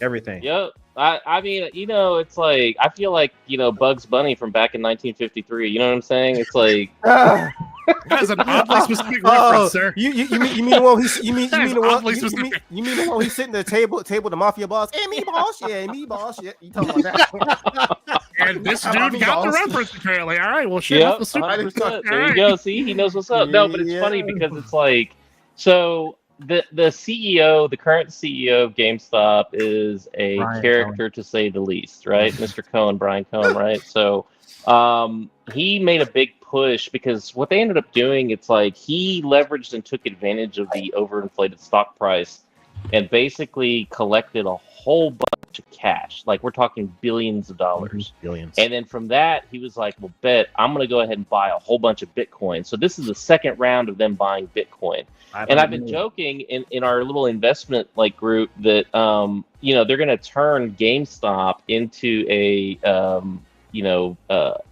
Bitcoin index fund where the entire value of the company is based off Bitcoin, has nothing to do with gaming, and the gaming operation is basically insignificant and no longer important.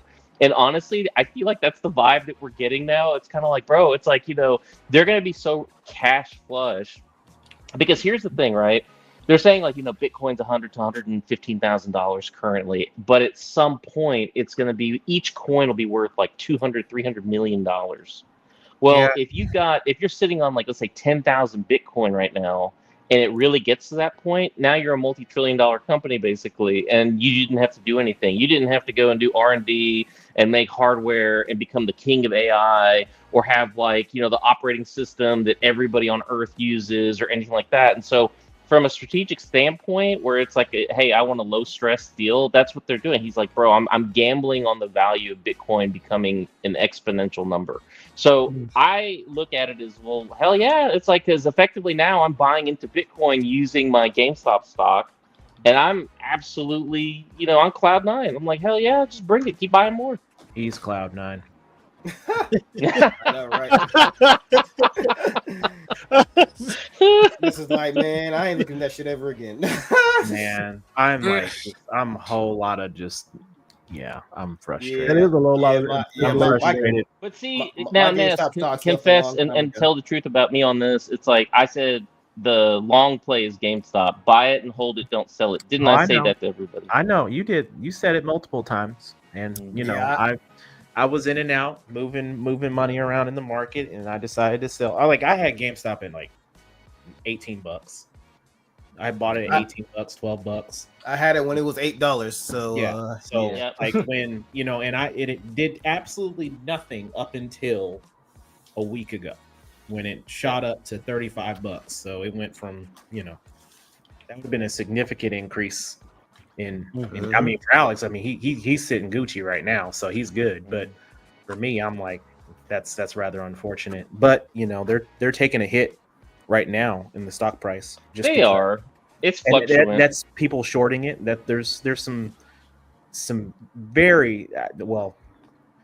Mind you, this is not a financial advisor or anything like that. So this is not financial advice. Yeah, I'm not a financial advisor. I'm not here to, it's not me telling you to buy, hold, or sell anything. So I'm just saying, there's definitely some market manipulation around GameStop for sure. On their, the way I think that's why they want to have this Bitcoin reserve, because then they can resist it. Nobody can force them, because they're going to be like, well, you're asset rich. So I can sell a little bit of Bitcoin. They could put a GameStop on every corner next to every local gas station and say, "Hey, we're taking a loss at every store. We don't care. We got man." You see the tactic they've been doing for the last 6 months to a year. Just the whole thing we're doing with trading card games now. It's like the fact that 3 of my local GameStops are damn near although those comic shops where you got nothing but cards laid out in the front, where they got grading stuff in the cabinets, and they have Friday tournaments every week or every other week. GameStop, bro, they're in everything, and you can trade in anything in GameStop. I remember they started doing phones. Now they're doing trading cards. And you could trade card stuff is going up too. Yeah, that trading card game that's got ridiculous. Like all 3 of the major games near me, they're essentially trading card stores now. Every time I go in there, it ain't people trading games. This can I get this Mewtwo graded? Can I get this Star Wars? But this goes back to my advice to Tang and the crew. You need to have the 13Z collector card game and have its own thing, because that's some big money right there. Those people are OCD, and they will buy boxes of your cards just to get the limited editions and to get them graded and stuff like that. You're going to make, mountains of money. Just trust me on this one. And God forbid if you partner with somebody who's on Twitch or Kick, when they be opening those packs in front of tens of thousands of people, and your stock going to jump up within 24 hours by about 300%. Man, that is crazy. It's so much crazy, games, and I'm a big proponent. Y'all know I'm a big proponent of GameStop, but just all this stuff that just going on with it. I hear it every month. GameStop's going out. It's not going. GameStop's not going nowhere. GameStop. They're not. They keep finding other ways to not reinvent themselves, but literally they take so much.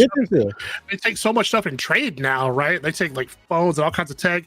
Damn, you can trade a damn baby into GameStop. They'll give you $9 for it. It's crazy, bro. They take anything. It's ridiculous. We do not condone human trafficking. You just scan the baby's little hand with a barcode and beep. All right, well, we'll take this one in. It's broken, but we can give you But no, seriously, all joking aside, on this one. Damn. Oh, I'm sorry. That's horrible. Damn, bro. Hey, you started it. We didn't cancel for sure, bro. He said we canceled for sure. This is it. We're the last one. We're starting off now. That's so bad. They just stay alive just because they're not afraid to try new things, and not when something's not working. They had the big partnership with ThinkGeek, and that kept them around for a while. And when that started to kind of taper off, they've now moved into trading cards and things like that. But you can buy all kinds of collectibles from GameStop. That's what I buy from them is collectibles. Yeah. They got some good collectibles and good shirts too. Shirts, their shirt game is on point. Shirts are the shirts. Especially when they even have those clearance sales, buy 2 for 10 or something. Oh, that's what you stack up right there. And speaking of GameStop, guy, I got a new video on the channel about these collector's edition. One right here, Speaking of collector's edition, this coffee talk one I just got at GameStop right here. I think I paid what I think it's $15 for this whole set right here. Coffee Talk that's 1 awesome. and 2. And this thing Saturday, you won't look at it. You pay 15. Oh, well, good for you. I know, right? And yeah, this is one of look those at it. cozy games. You gotta jump through the screen. They had like a collector's edition inside of a collector's edition in there, right? Yeah. Oh yeah, wasn't that? So it's a collector's edition right here, right? And then you open it up. So collector's edition inside, 2 more collector's It lost editions. all the inside. value because you opened it. It's not sealed Yeah, again. I Well, knew no, that. Get that graded. and they got the cup and everything. Gotta be worth something. It's crazy. And the last time I looked at it, this thing was going for like $100, but I don't see many PS5 ones online. But man, I keep telling folks, and these stubborn people, I don't want to go to GameStop to this. Okay, listen. If they got something there that you can get cheap and flip later, or just hold it, or what's so good about this sale, right?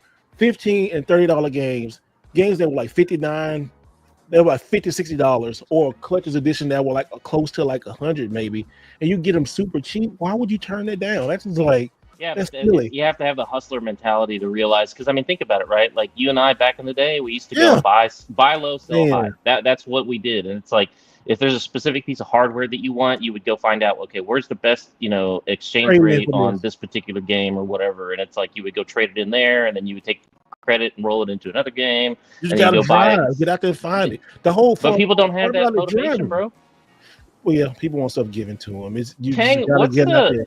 What's the used game market like in everything in Singapore? Like, what are the collectibles like? Who's your premier place to go and buy, sell, trade games? All right. To be honest, since I only been moving into Singapore for like 4+ years, so I'm not like deep into that market yet.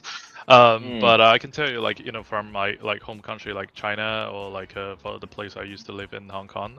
I think there's actually a pretty big group of people who were sort of having used the game in every game shops.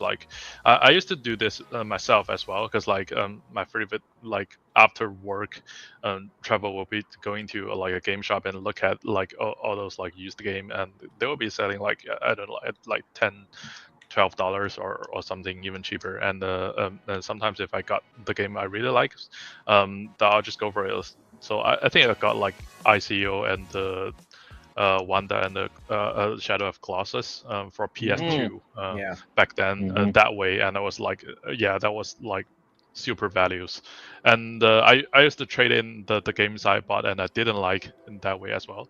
So I do think there's a market, and that really helps people to sort of moving games around more efficiently, and Yeah. Well, I mean, when it comes to collectibles, especially statues, some of my favorite studios, like Prime One Studios, places like that, they're all in Southeast Asia, and they have amazing, massive statues and collectibles and things like that. So I'll see some of the collectors on their YouTube channels and stuff like that, and I'm just my jaw hits the floor, because these are 1/3 scale, 1/4 scale. It's they have just massive, huge diorama. I'm I don't even know how you can get all that out, and they have the most pristine display case. It's I'm always just amazed by Dragon Ball the stuff quality. there. Oh yeah, Dragon Ball. Oh everything. my gosh, life size Dragon Ball. I like Vegeta and Goku. That's amazing stuff. I need a whole new house for all the collectibles if I start doing that. That's a house. You I really do. That's something you need a whole storage unit for. Probably a damn storage house for how many you're gonna get. Storage house. Well, you know what? I really like doing collectibles more now, and I don't mind having the digital game, as long as I got if I can get a really good collectible, and if it has a physical game, that's a bonus, because I'm looking at this. Man, some of these statues and stuff, I love them. I just love these. They almost kind of timeless. Gears of War one, I got it over there. You look at it's iconic. The one with Marcus Phoenix holding the gun like this, and just that's from Gears 3, man. Or the Halo helmet, the little cat helmet. That's. Let me ask you this question, Steve. So you just kind of hinted around it that you want more of the figures and the statues, etc. you said that the physical game is the bonus. So you're hitting that stage now where you're like, if I buy a collector,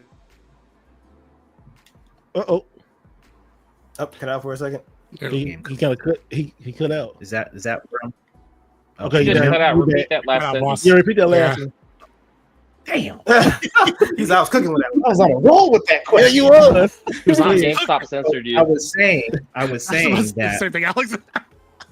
I was saying that if you at that stage now where if you buy a collector's edition for any game and the statue's super dope, Yeah. that you're cool with, okay, yeah, if I do get the physical game, it's a bonus, but it's not, you don't need to have it because you got a dope statue that came out of the collector's edition. That's where you're at now. 100%, because I'm not gonna fight it no more. I know it's here, so like, why fight it? If it's like when I unboxed the Assassin's Creed one, right? And I wasn't expecting the game to be in there, but the physical game was in there. I said, "Oh, this is a huge bonus. That's even better. That makes the collectible 10 times as better." I've been trained now since the Spider-Man back in the day that if it don't have a disc, we get a digital code. I'm already on that. It's like, okay. Oh, So, yeah. hell no. Damn that. Hell no. Zelda's going Hell down. He's not going down without a fight. He's like, hell no. Bruh, Okay, hold on, Zelda. So okay, so the next Zelda game that comes out, Uh-huh. you know, it'll come out with Nintendo, but it might be on the cart. But if they had like some nice exclusive, but it's a download code, you're not buying that. See, I know. Yeah, see, No, I no, feel for that because it's Zelda, bro. Like, so, all right. So here's why. Here's kind of why this got me mad. Remember when Horizon Forbidden West came out, Yeah, and it had the collection edition with the big mammoth statue? I got it. Yep, and then They they had had the nerve to give me a steel case. I or know. a disc with nobody's No, name no. in it. that was they did it with Spider-Man too. I was like, why would you do this to me? They did it with Spider-Man. Just That was give the me the first stock damn when I saw that. Yeah, Wait, Yes. No. yeah. how did I play the game? Now I'm confused because I've been looking for my box everywhere, and I'm You like, don't have it. It did was I a not code. have the game? I was Yeah. going crazy. I'm like, how come I have the first one, not the second one, and I have an empty steel box?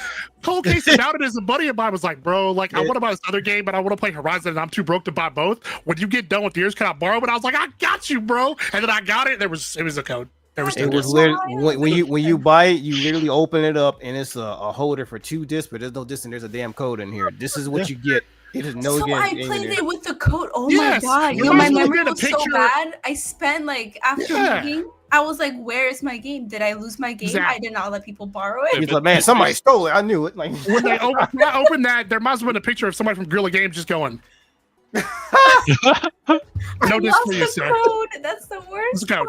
I was so mad. I was But there hot, bro. But there is still like a disc slot in that There case. is. Yeah.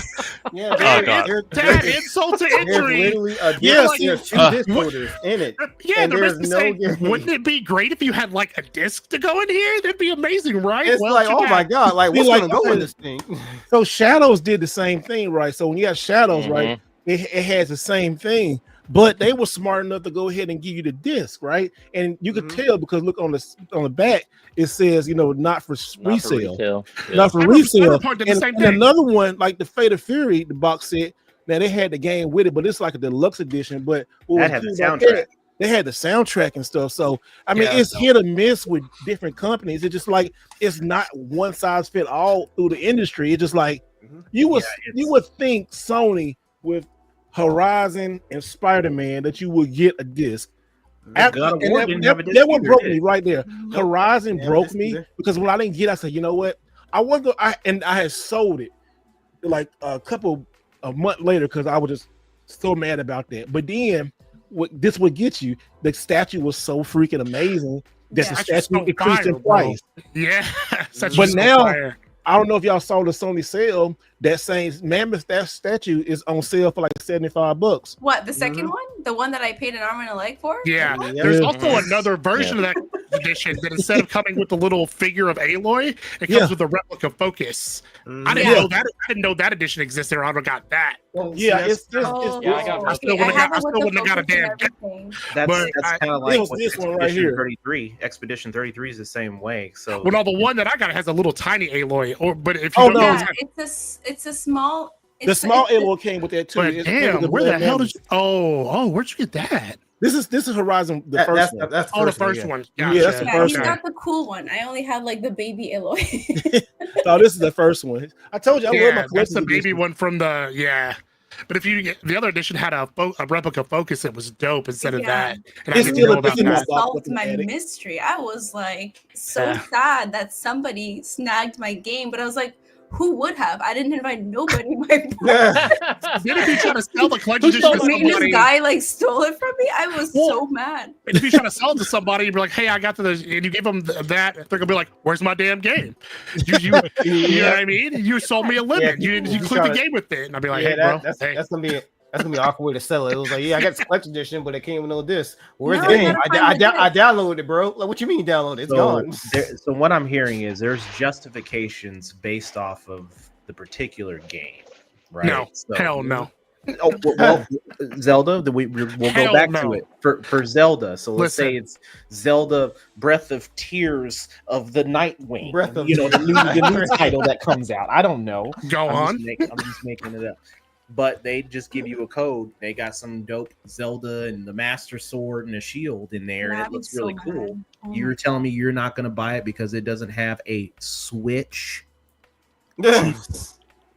He's gonna buy it. I'm gonna be mad as hell. I'm gonna be salty. But you're gonna buy it. But you're gonna buy it. Like, so all right, so had I No, known, hold. Answer the question first. No, so I'm gonna buy it. So hold on, hear me out. Okay. So I still probably would have bought Horizon had I known, but it doesn't make me feel any better about it that I'm not getting a game, right? Yeah. Like, come on, bro. I'm with him on this one. I would have bought it with anger. Yeah, I'd have swiped my card hella fierce, like. But you know what? Putting my pin What's so all messed, hard. I love Sony, but what's so messed about it? Nobody found out until they got the collector's edition. No, bro. I was so Nobody mad. found out, and that was just like, what in the heck, you know? That's the I one thing googled it. Was like, is this real? Is this supposed to be like this? Or like, yeah, that's all you get. I was like, that's the one thing. That's Hey, the one guys, thing. hold on a minute. Hey, also too, real quick, Ting, I think you got to get out of here. Thank you so much for giving us your time and your intelligence and the game and all that stuff. Anytime you want to come back on and promote the game, you want to send me something, we'll promote it on the channel, on all our channels and stuff. We got you. We'll 100% find you. Thank you so much. If you want to tell everybody where you at or where to find you, please let everybody know. Yeah, thank you so much for having me today. I had a great time chatting with you all. Yeah, it's a great community that I find. I think I'll be back at a certain point if we got good updates. And Cool. yeah, looking for you guys to play our games and give us some great feedback, like the list that I will frame. Yeah, got the T-shirt and get the card going. Yeah. What can everybody find you at? Like, what everybody can find you on social media? What can they find you on social media? I actually don't use much of that myself, but yeah. Mixed Realm is on the social media. Hold on, real quick. I think you just follow me on there, or the company just did. It's also on. If you go to the Steam page too, I see the links to it. Yeah, we got all the links on there. We'll have the links. We have our Twitter here. Mixedrealms.com. Yep. I can put in the chat too. Yes. Yeah, we put it in the chat. So we'll put this right here. There you go. Thanks, Megan. He put it in the chat. That's YouTube. Yeah, we do have our YouTube and X and TikTok channels, I believe. Okay. So, well, thank you so much. Yeah, thank you so much. Wish you all have a great evening. All right, man. We'll see you next time. Talk to you again. Take it Thank easy, man. you, man. Cheers. Thank you so much for Bye. joining us. Yes, sir. Thank you. Bye. Yeah, that was awesome, man. And guys, make sure y'all go follow them. Keep updated. Go on the Twitter. Go on their Twitter. Go on their YouTube. That was a dope conversation. And we gotta thank our boy Alex, who was being late, but he got in touch with one of the developers and stuff. But that's what we want to do here on the podcast. Keep your eyes peeled. We're gonna try to like support all these new, like the smaller development companies. Anybody who wants to come on to the show, just let us know. We're gonna do that. Yeah, absolutely. Yeah, for sure, man. I just like to say that I appreciate that comment from PNX World. I'll complain all the way up to the register and home and we'll put in the console. Start the game. I'm always to the register. I put it home. Yeah, that's exactly right, bro. That's exactly right. That deserves a post. It does. Yeah, shout out to PNX, bro. Exactly. That's I'm gonna be mad about it. That's the one thing I give credit for Death Stranding 2 having. He said, "Hey, we didn't give y'all no steel books, so there's you ain't getting nothing." I forgot to order it. It should be here like next month. I think no steel book is just a code in the box. I said, well, at least they tell you ain't put no steel book in there. I can respect that. Just don't put the steelbook in there. Like, if they would have had a steelbook, like, I probably would have been as mad about it. I'd be like, all right, fine, whatever. But the fact that you gave me a damn steelbook with no disc, like, you could have put in like a little bit more effort. Just threw a disc in there. We was on it off because I forgot we've been doing this podcast for like 2 years. I look back, and when it came out, we was having discussions about that way back in the day, Mega, right? Yep. It was like. It was like this fucking. What are they doing? Man. It was like, and that made me so mad. But then I would never do that again because I saw the value of that damn elephant went up, and the elephant is like sitting there. It's freaking amazing. And I was like, no, I'm not doing it. What really pissed me. I'm sorry, what are you saying, Ness? No, I was gonna say I like how y'all open y'all stuff up, man, because it's like. I guess I need to get like Alex and buy 2 of them joints. Yeah, buy 2 of them. Well, I mean, because I have the Expedition 33 Collector's Edition. I don't want to open it. Don't open that one. I am not opening that. Don't open the one that you the one that I did pre-order the Monolith because I was like, I want to have. I gotta have that statue. I want to have a statue out. I want to be able to play with the music box and listen to the music, and I just. Man, and especially since they're not going to drop another edition. I know there's a physical game inside there. That came with a physical game, which was really nice that they do that. But that's just the thing, though. What I think the trend, what I'm seeing is that the larger AAA studios are not putting physical discs in there. They're just giving you the code. But we see more of the indie studios. They're appeasing. They're giving you everything. The community. Yep. So it's not just the game that they're bringing the value and the quality and all that in terms of the gameplay but the actual thing, the tangible items that they're giving us, they're providing all of that. So that's really something we probably need to really start looking at in comparison. No, I look at it all the time. Like, so the reason why I like those so much, collector's edition, games come and go. Like, you get the game, trade and sell it, but those collector's editions, they stay around. Like, every time I walk in and I look at that Halo helmet, right? Or look at like the Gears of War 4 bike, which is freaking amazing game with all that, but the bike was it just brings me to like damn, that thing is nice. And when people come over, where you get that from? Oh man, I got that like 10 years ago.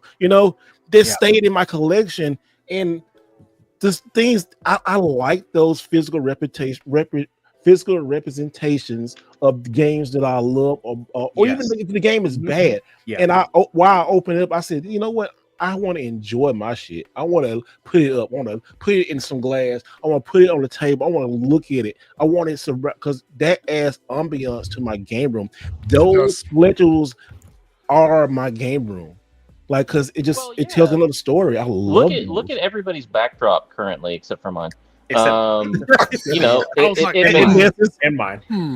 Yeah, but I mean, it basically, it gives you some kind of a hint as to what their personality is, and like, what do they like, and I mean, if somebody took a snapshot of your game room and looked at it in a pretty short period of time, they can get an idea of like what kind of games you like, and what are your interest areas, what are you willing to spend money on, that type of thing. Shout out to people X too. We love y'all. 143 watching. 143 on X. Damn. Yeah, he shared the link, and people came out and said, "Y'all stay on. Hey, Thank y'all so much, That's what's man. up. Absolutely. We love y'all. Thank you so much.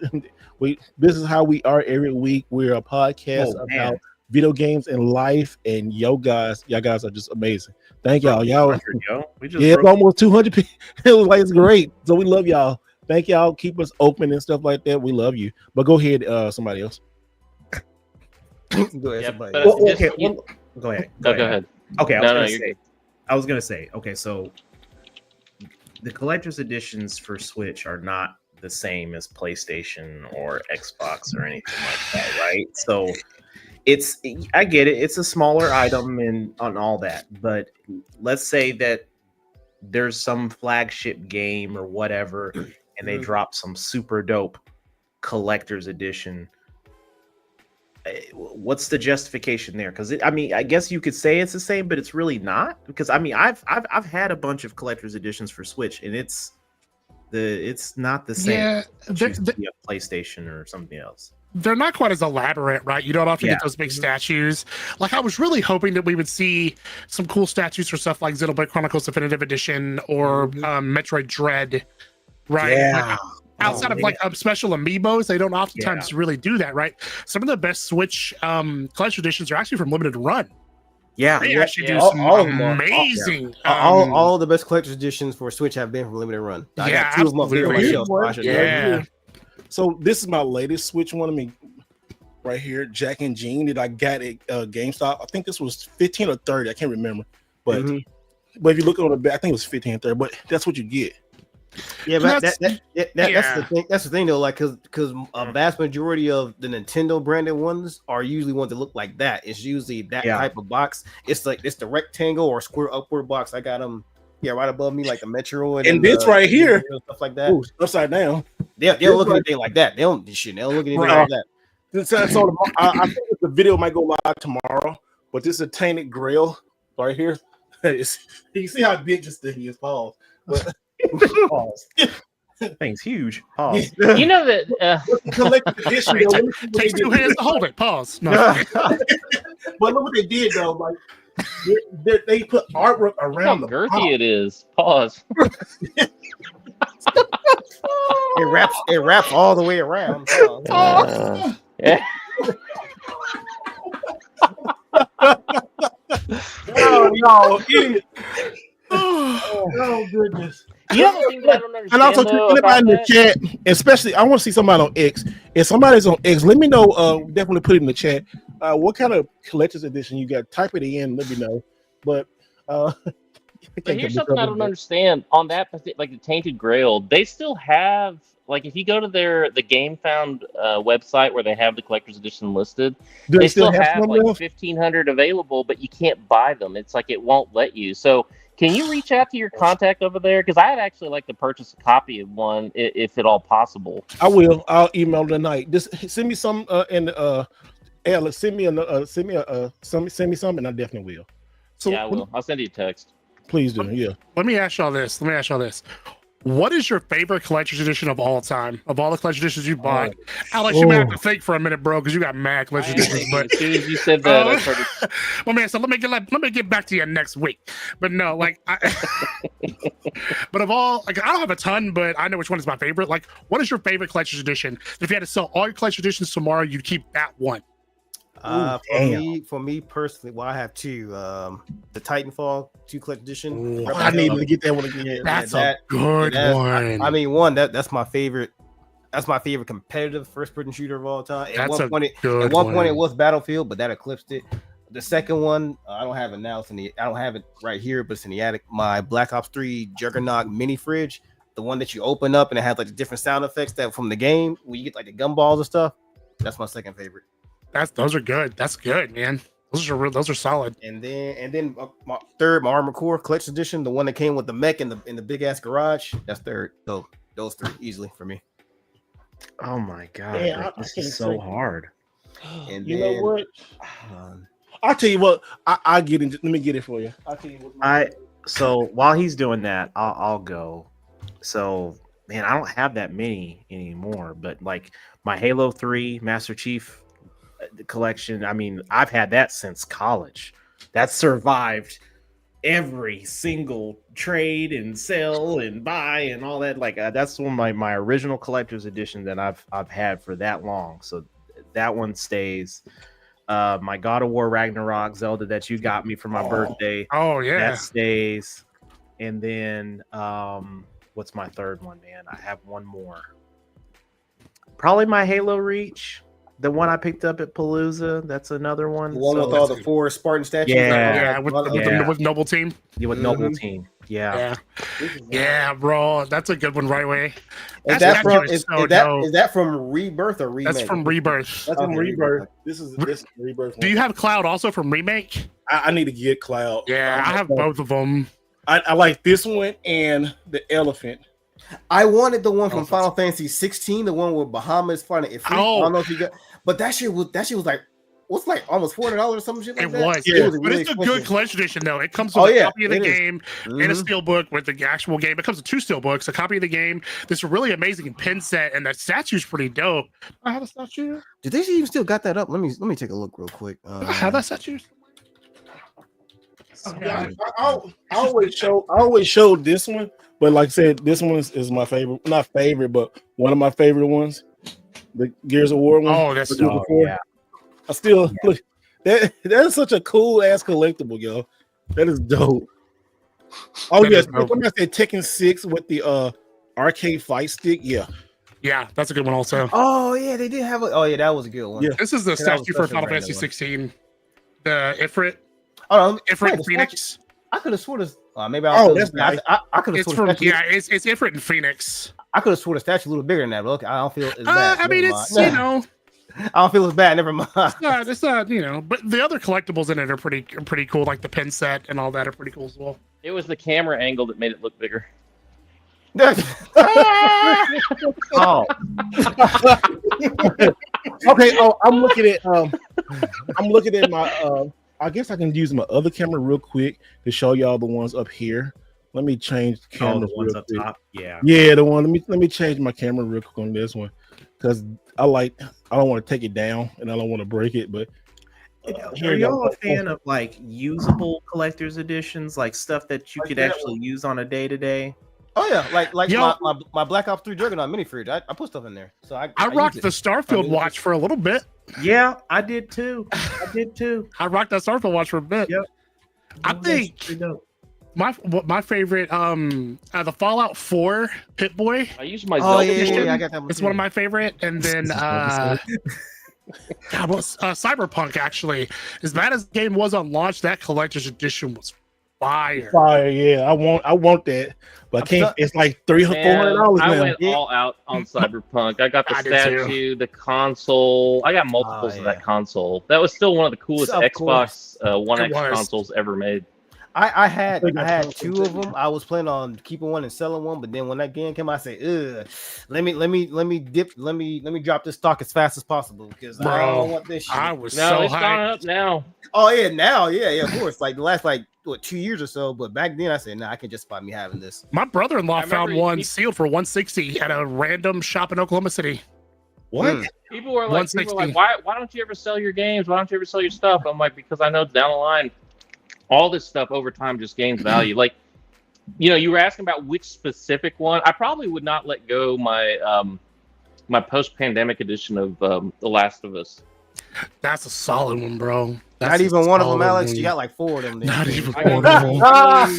You know, he got about 8 of them. He said, you got to be able to keep one. I was like, well, I guess I would sell the other 2, make bank, and never sell the other 2. You said your Final Vendetta Collector's Edition. Is that for which console is that for? He said Final Vendetta Collector's Edition come with a USB drive. Still not sure what to do with it. PlayStation? We still waiting on the because we're still waiting on the Neo Geo one, and I bought the Collector's Edition for Neo Geo. It comes with a statue, so I'm excited about. Oh, PS5, yeah, that's what I thought. Okay. PS5, nice. But I would really say, to what Zelda was saying, a lot of the better collector's editions was specifically for the Switch have been for limited run, like that Scott Pilgrim one, the one that opens up had the stage on it. Yeah, I love the that Star one. Wars: The Old Republic one that comes with a whole ass lightsaber. Bro, Oh, I'm yeah. so mad. I didn't pre-order that. I didn't either, Because bro. Oh. How much is it now? I bet it's real expensive.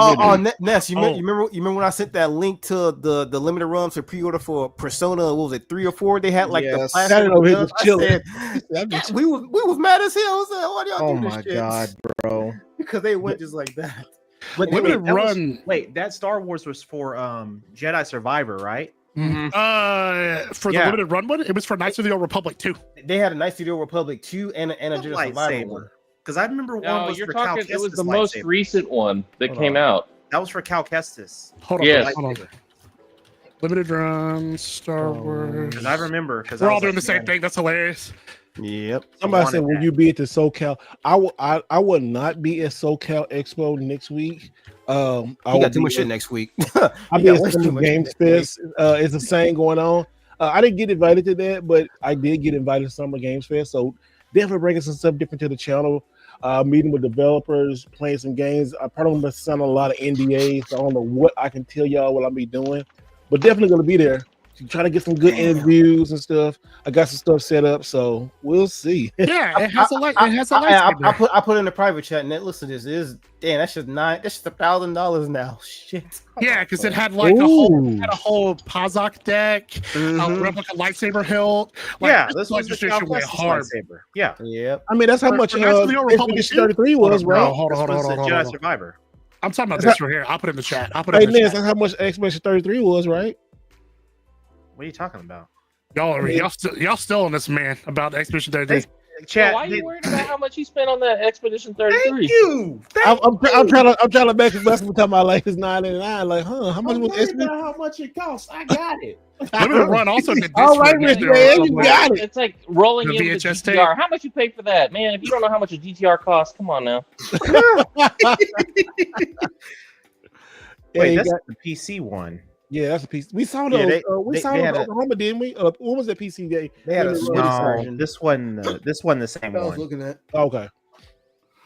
But if you look at what all comes with it, it has a replica lightsaber, like the Pazak deck. It's I a really mini want. hilt, though. It's a mini hilt though. So the No, Jedi oh, Survivor. What the next one? What? Oh, wow!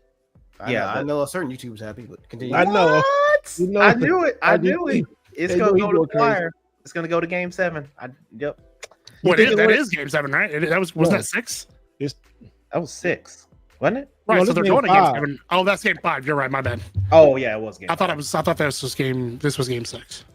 No. I can't believe the next Thunder, quarter. I thought it was Thunder gonna be had to over do tonight. that thing and shut it down in 5. We in the AFC, finals. UFC, NBC, Thunder in 5. You know what's called finals. It's a Thunder in 5. Lakers in 5. Not really. Yeah, Lakers. It was Lakers in 5. They went home in 5. Nice. Right to Oh, Cancun. boy. Yep. Y'all, I just heard about this. Sorry, this is kind of breaking news. It's non-game related, but Austin, Texas has tennis ball sized hail, and they're showing the videos, and it's like literally being like, the Sky Gatling gun just opening up and tearing everything to Sky shit. Gatling gun. Not the Sky Gatling dang. gun.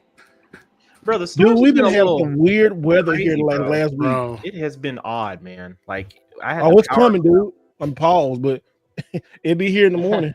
What, the storms? Yeah. Yeah, 'cause earlier today, literally when I woke up around, Well, it probably miss us. Now, what? Oh, It's gonna miss these me. cars It's gonna hit you probably. I'm gonna send you all the video to the Steve. You add this into the thing real quick. I'm sorry. You all right? yes, You I ain't- He faded out. Yeah. Somebody say, "How y'all seen the Dead Space Collector's Edition?" Yes, I seen yeah. that one. Yeah, because you remember I was bringing it up before. I was pissed off the limited run got the contract for that because I'm like, Just crowds are going wild it's tonight. EA. Well, I don't know why the fuck. Be why safe, can't Pink they Princess. Mm-hmm. They Be could have. safe tonight. Well, they could have did that themselves, just like what Sega did with that. Well, thank God I got it. Thanks again, Steve, for that link for that Sonic X Shadow Generation. Woo! Oh yeah. Hey, so guys, so the Sonic and Shadow Collector's Edition for limited run.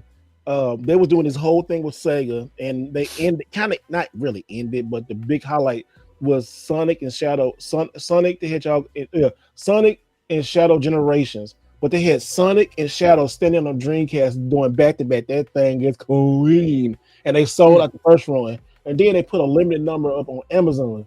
Man, that thing sold out in 5 minutes. Yep, literally because I remember you sent it. It was before noon. It was before noon. Yeah. Like, oh shit, that's what's up. I pre-ordered it, and then I went back. I was like, oh man, you know what? I kind of want the PlayStation version so I can get the upgraded one. I went back. That shit was gone. I said, oh my god. And and also to come out in August, the Metal. I would suggest y'all get that Metal Gear Solid 3 one too. There's you talking about? There's a Metal Gear Solid Delta. Yeah, Delta. Yeah, Metal Gear Solid Delta Collector's Edition. It's got like a little diorama box thing. Well, you know what? It might. I think it's. I don't know if it's sold out. Let me see. Oh, you say it has a diorama, Alex? That's what you said? Yeah, it's like a little shadow box almost. Let me see if I can find the. I'm looking. I can find it real quick. Over here it is. Oh shit! It's out of stock. I don't even see it on here. Yeah, it's. No, it's right. Oh wait, I see it's unavailable on Amazon. Let me see. You know where you can find it? Get it day one, probably, Alex. It's a furniture store, probably, if you want it though. But yeah. That's cool. What? How much was it though? The diorama for Metal Gear? No, not Switch. No. It was 200. It was two. Yeah, see. It was 200. I don't know if I pay 200. That's a pass. That's a pass for me. Yeah, I don't know. I think it's cool. Okay, if diorama was bigger, yeah, but it's paused. But listen, okay, hold on. The box is going to probably be big as the. You're such a size queen. Like a bee, like it's like it's funny. You drop one comment and the whole chat goes silent. It's like, God damn, you didn't just say that. I know, right? Like a stick. Oh, you know, I like Snake Eater, but you like what? Like yeah. Oh, damn, bro. I can't say anything. Oh shit. He said Black Snake. Metal Gear 2. I liked Sons of Liberty better. He likes Snake Eater. Metal Gear Solid 3 is goated, bro. It is goated. Don't get me wrong. It's goated. It is. It's really goated. I always collect. Hey, if anybody in the chat, let us know any upcoming collector's edition that we need to look out for. Yeah. Okay. So the Callisto Protocol collector's edition, it didn't come with no game and all. Yeah, that happened like last year with that big GameStop sale. I had like. And also too, y'all, this that. year. I mean, not this year. I'm sorry. It ends Sunday. If you see any of those of Marvel Avengers, it's not the best, but it's okay. Like I would get it. It's $30. I've been wanting one for like 2 years. I did. When I saw your video. I was like, man, I don't want that mess. I was a little disappointed. What comes excited when I saw Steve's haul, and then I realized why those games are $15 and $30. So I was like, no. Was it the live service game? That Avengers game? Yes. But it's not live service no more. Yeah, the one that's taken offline. The only way you can play, you gotta like find it somewhere. No, you can play it online now. I mean, not online, but you can play. No, like it's delisted. So like the only way you can play, you gotta buy it physically. Like you can't. It's like $5 though. I need to check. Yes. That Concord's going for right now. Which one? Oh yeah, let's put that up. So guy. All right, so Concord is back in the news. If y'all get it before I get to, send the link real quick. I gotta go. I'm going back in the chat. I saw that shit this morning. I said, "Oh my god!" So going back in the chat, and also too, we're going back to the Nintendo stuff too. Let me see can I find that really quick again. Did it pass 2,500? Oh yeah. Oh, Shinobi Art Avengers Collector's Edition for limited. Oh, I was just looking at that. That's funny that you mentioned that. I do want the Shinobi though. Yeah. I'll put a link into the. All right, guys. This is why I really don't share this website no more, but it's out there now, so like whatever. So yeah, okay, yeah. Well, it's oh, let me see. Let me put it up real quick. So yeah, remember Concord, guys? Well, this motherfucker right here, Concord on the PS5. Oh, the dev guy or whatever. So it said Chalessa Grace funding Concord PS5 free gunner wall. Somebody donated to the Goodwill. And now look at this. It's at $3,000. It got worldwide attention. I think I did hit Twitter. That was game over. I mean, like everybody and their mother knew look about at the original price for this joint. Look, they put 0 on there. Come on, you know that thing, right? If I saw this in Goodwill, this would be like $4. Boy, that's history right there. History of straight ass, bro. Somebody want to cop that. I don't blame them. You know what the funny thing is I don't though? blame That game was better than some of the other games that are still in existence. I mean, I Did you have play to it? admit it. I mean, that is true. That is true. Did you play it?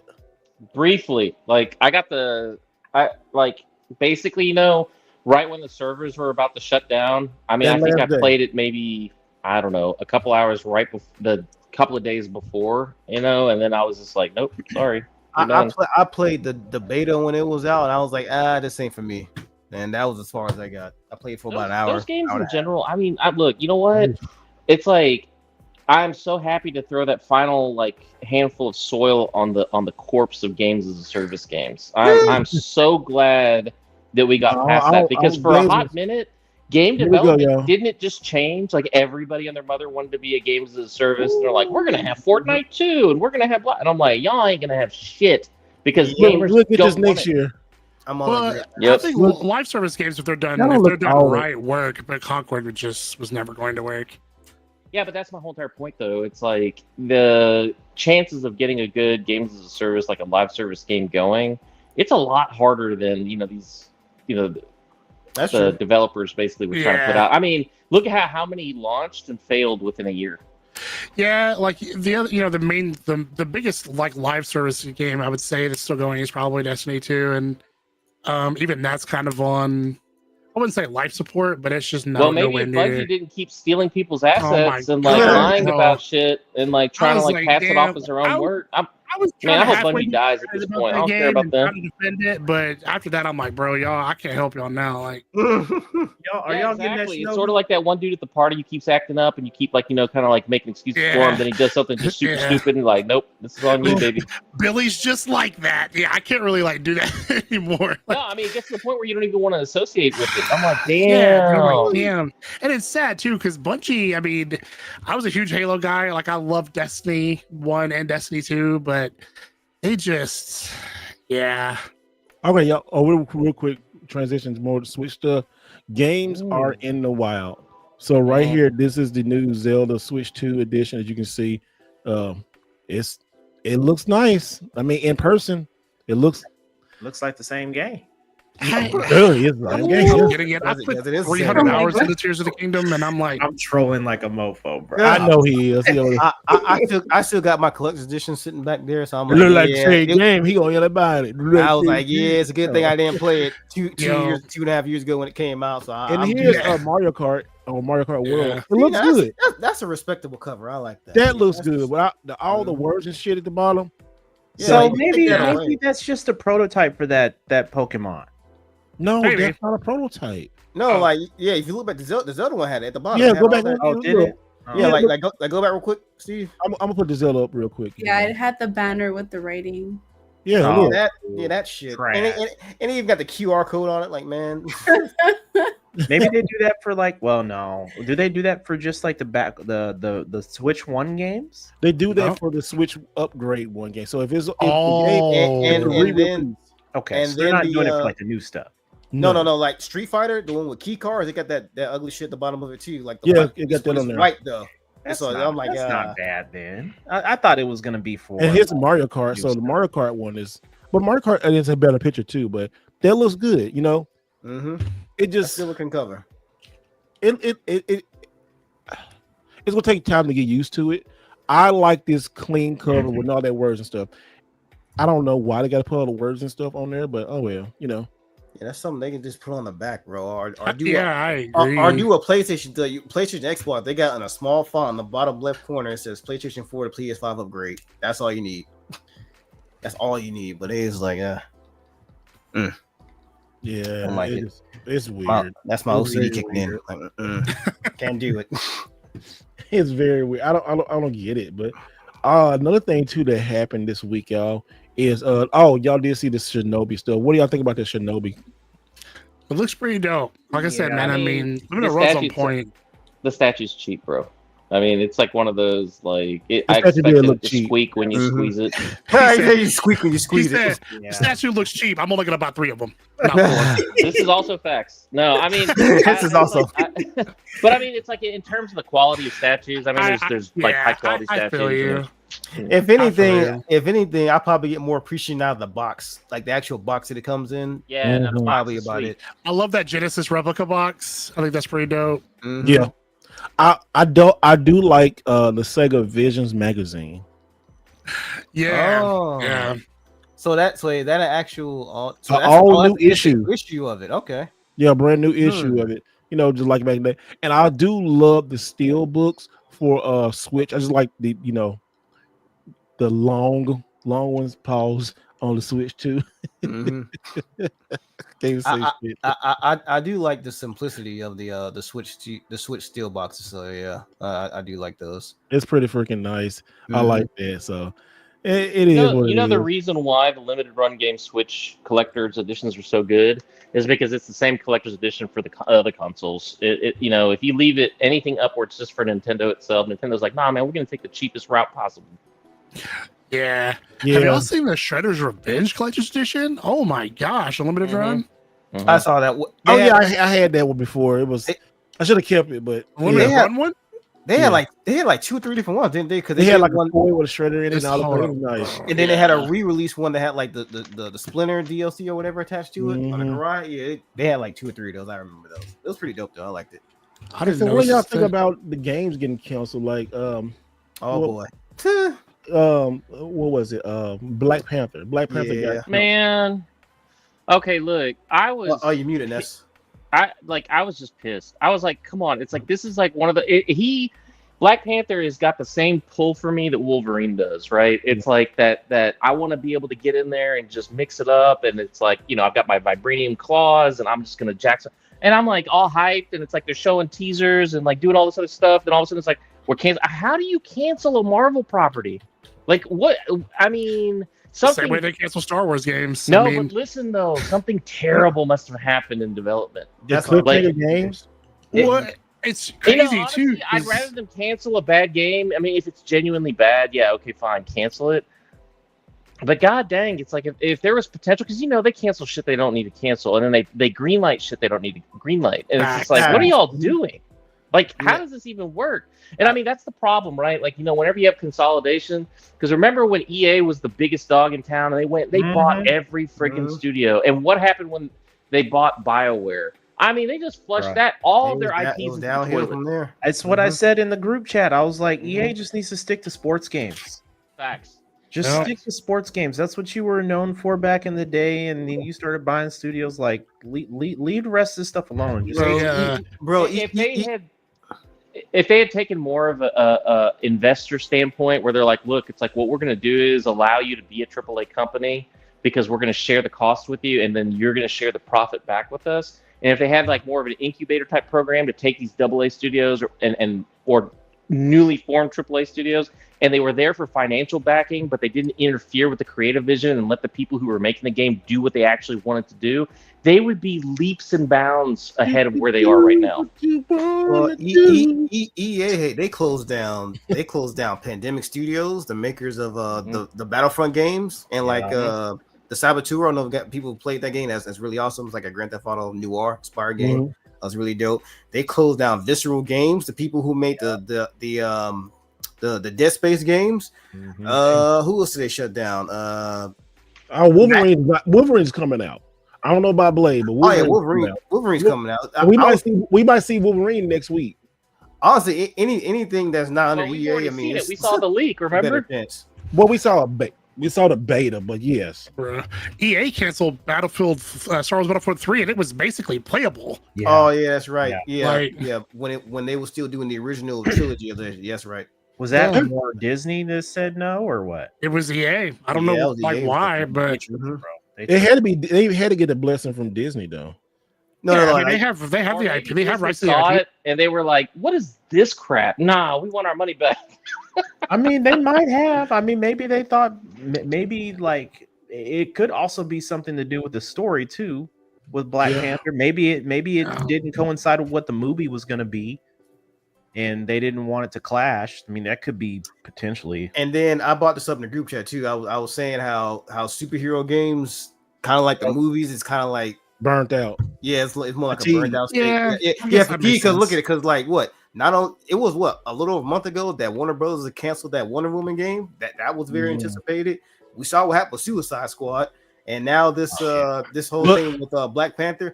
And I was saying like anything outside of Batman and Spider-Man, it's a it's a shot in the dark at that point. Those like two most prominent superheroes you can bank off of.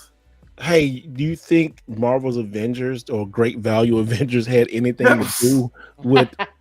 They do like Great Value Avengers. I mean, was so disappointed. We got the Avengers at home. Yeah.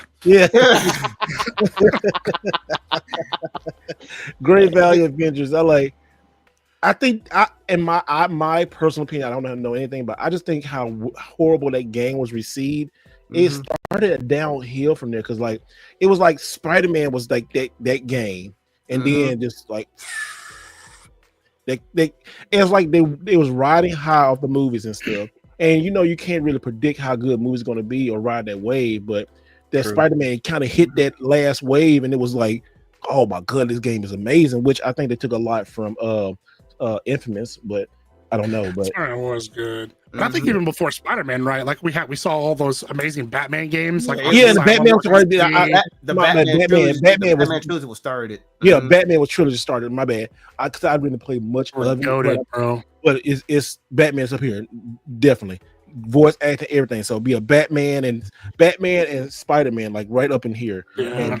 And it was crazy about the Marvel game is like that has such a a sweeping effect amongst like other Marvel characters because a lot of people keep forgetting that Guardians of the Galaxy game that came out. Guardians of the Galaxy game is so good. That one was really really good. Game, yeah. And then what messed it up is because like it was mixed in with Marvel's Avengers and people thought the same people made Avengers. It was I'm not playing that shit, so it affected that, and it's just. But you know what about that game, Mega?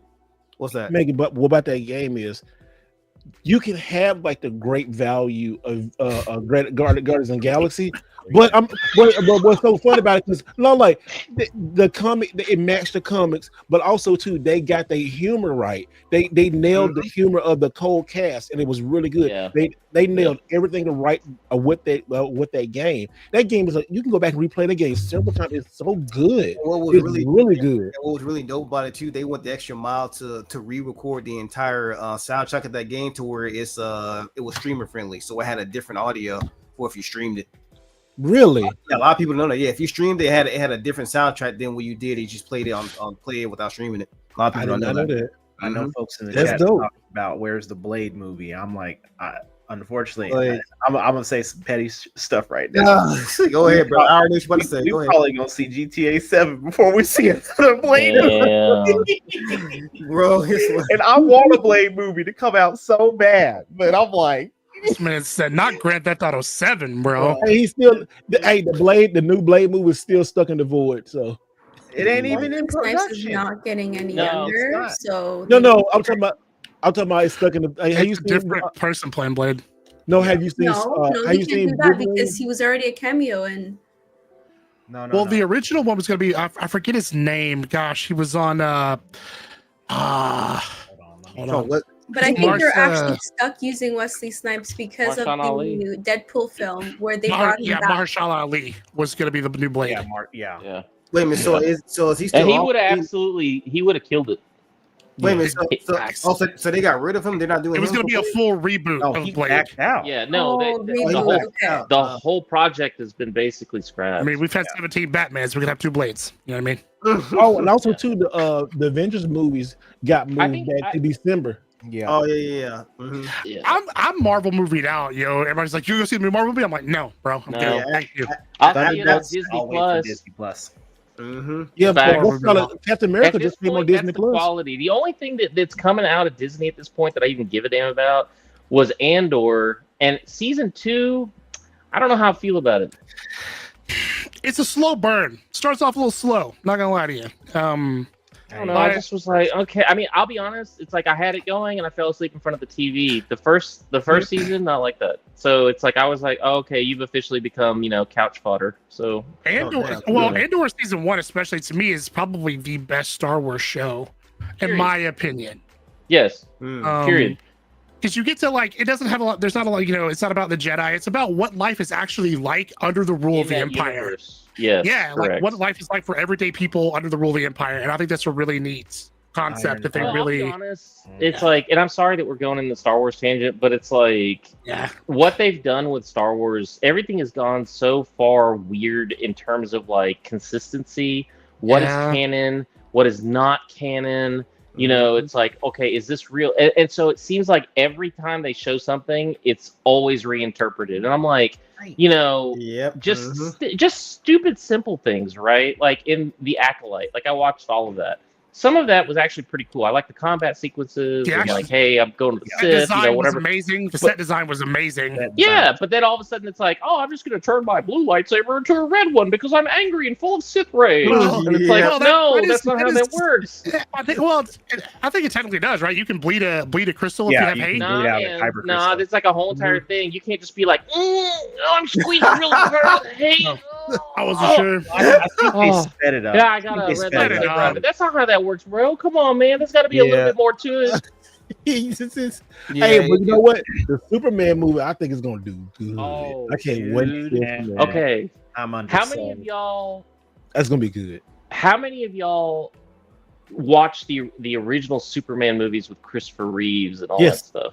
Okay, I have. So if you've been there, when the orchestral music from that was in this subtly in that trailer, every hair on my body stood up, and I started getting choked up, and I'm like, why am I feeling like this? Why am I having such an emotional response to this? And I'm like, because it taps directly to when I was a kid. Like, I mean, bypassed years of cynicism, years of just like, you know, being bitter and angry about all kinds of stupid shit. And I mean, it just hit. And it's like that little scene where it's like, you know, Superman protects the girl from that big explosion. It's all in slow-mo. Dude, I was like choked up watching. I'm like, dude, I'm a grown-ass man. Why am I getting misty-eyed about this? And I was like, whatever they're doing, I want that for 2 hours. If you can make that land, you know, into my eyeballs for 2 hours at the movie theater, I'm going to be 100, like, you know, I'm going to be the biggest fan. Like, they tapped into that nostalgia the right way. The right way. Like they making Superman human again.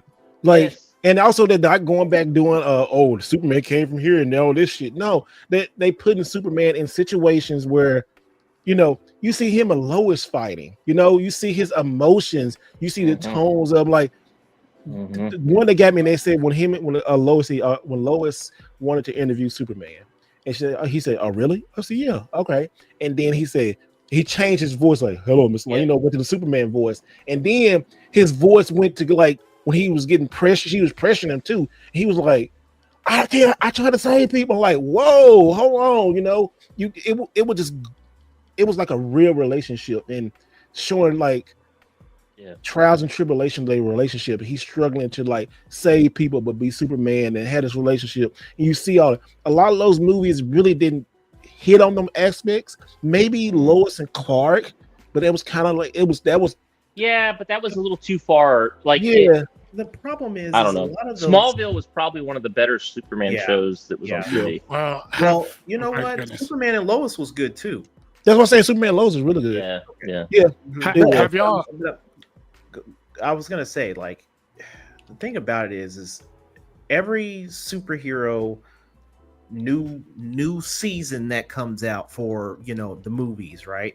We got to always start with the origin story. I'm like, the origin story is played out at this point. Like, that's why they do it. I see Batman's parents die one more time. Spider-Man, like, come on, we man. know, like, we know the story. We know the story at this point. Like, get to the meat and potatoes. Get to that. Like, that's the one thing I do like about this movie, that Superman's already established. You know, the super friends are already there. Of course, it's a different multiverse, of course, but I'm still not completely sold on the movie just because I actually liked Man of Steel. I did too. Henry Cavill as Superman was baller. So I like Zack Snyder. Look, I hate Zack Snyder. I'm a full-on. I drink the haterade. I'm the president of the hate club for Zack Snyder. That guy's a piece of shit. Fuck him. But you know, I like at the end movies. of I don't give a fuck about him. But you know, I did like Henry Cavill as Superman. I think he absolutely murked it. Like, I was like, bro is like the reincarnation of Christopher Reeve. Like, he did it right, and he just had the perfect look for it. But it's like, you know, the story, whatever. this, and this also taps back into the nostalgia thing. So you talked about like, the Super Friends and everything. Y'all remember the cartoon that we used to have of that, right? Mm-hmm. Yep. And so it's like you've got all these other characters, and so what the beauty of that is, and I think this is what they're talking about when they're talking about the DC cinematic universe.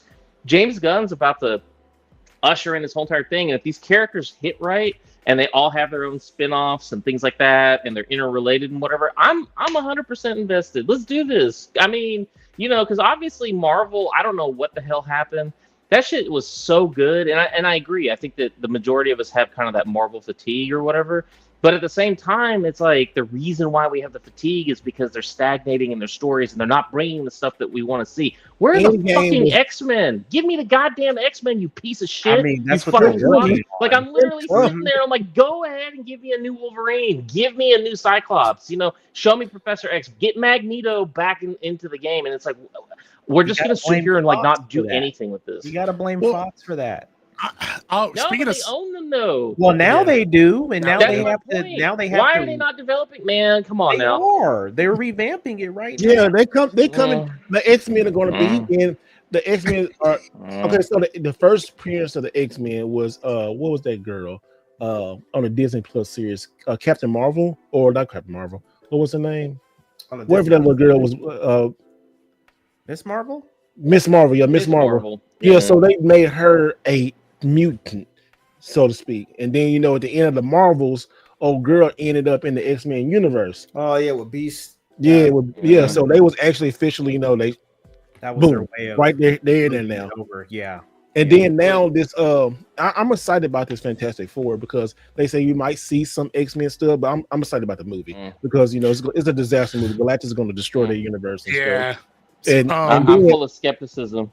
And then I understand. And then this new this new Avengers movie with Doom, that's going to be supposedly Battle World, and the X-Men is going to be in that one. So you saw all the lineup, so we getting those people from the X-Men. And they're also saying like, Miss Marvel, right? Thank you. Well, Tony Stark, like Iron Man's sacrifice is going to play a pivotal role into Doom also. So it's like, yeah, we have to. Yeah, it has to. So like, there's a lot, and like this whole storyline with Loki.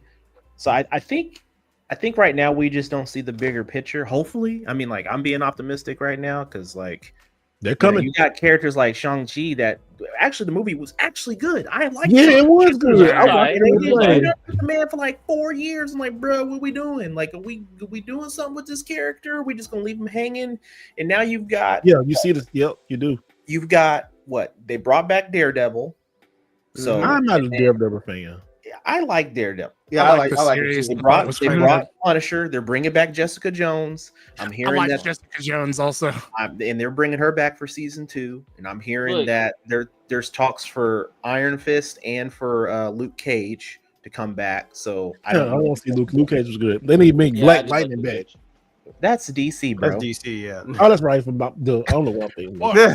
Speaking of DC, like we were talking about Superman earlier, did y'all ever see Brightburn? You know what? I saw a clip for that. I still haven't seen it. Brightburn is legit. You should definitely watch. It's basically like, what if we meet Superman as a kid and he realizes that he's basically the ultimate power in the universe? What happens when that happens? And you get to see the result of it. Superman. Brightburn. It's basically like an evil. It's like basically Ultraman. He's not really evil at first, but when he becomes to the realization that, wait a minute, I'm Superman. And none of you, and you all are not. It's kind of one of those. It's really good. It is really good. I was very surprised at how good it was, but it's definitely worth a watch. Okay, it's called Brightburn. Saturday, are you interested in these? In it?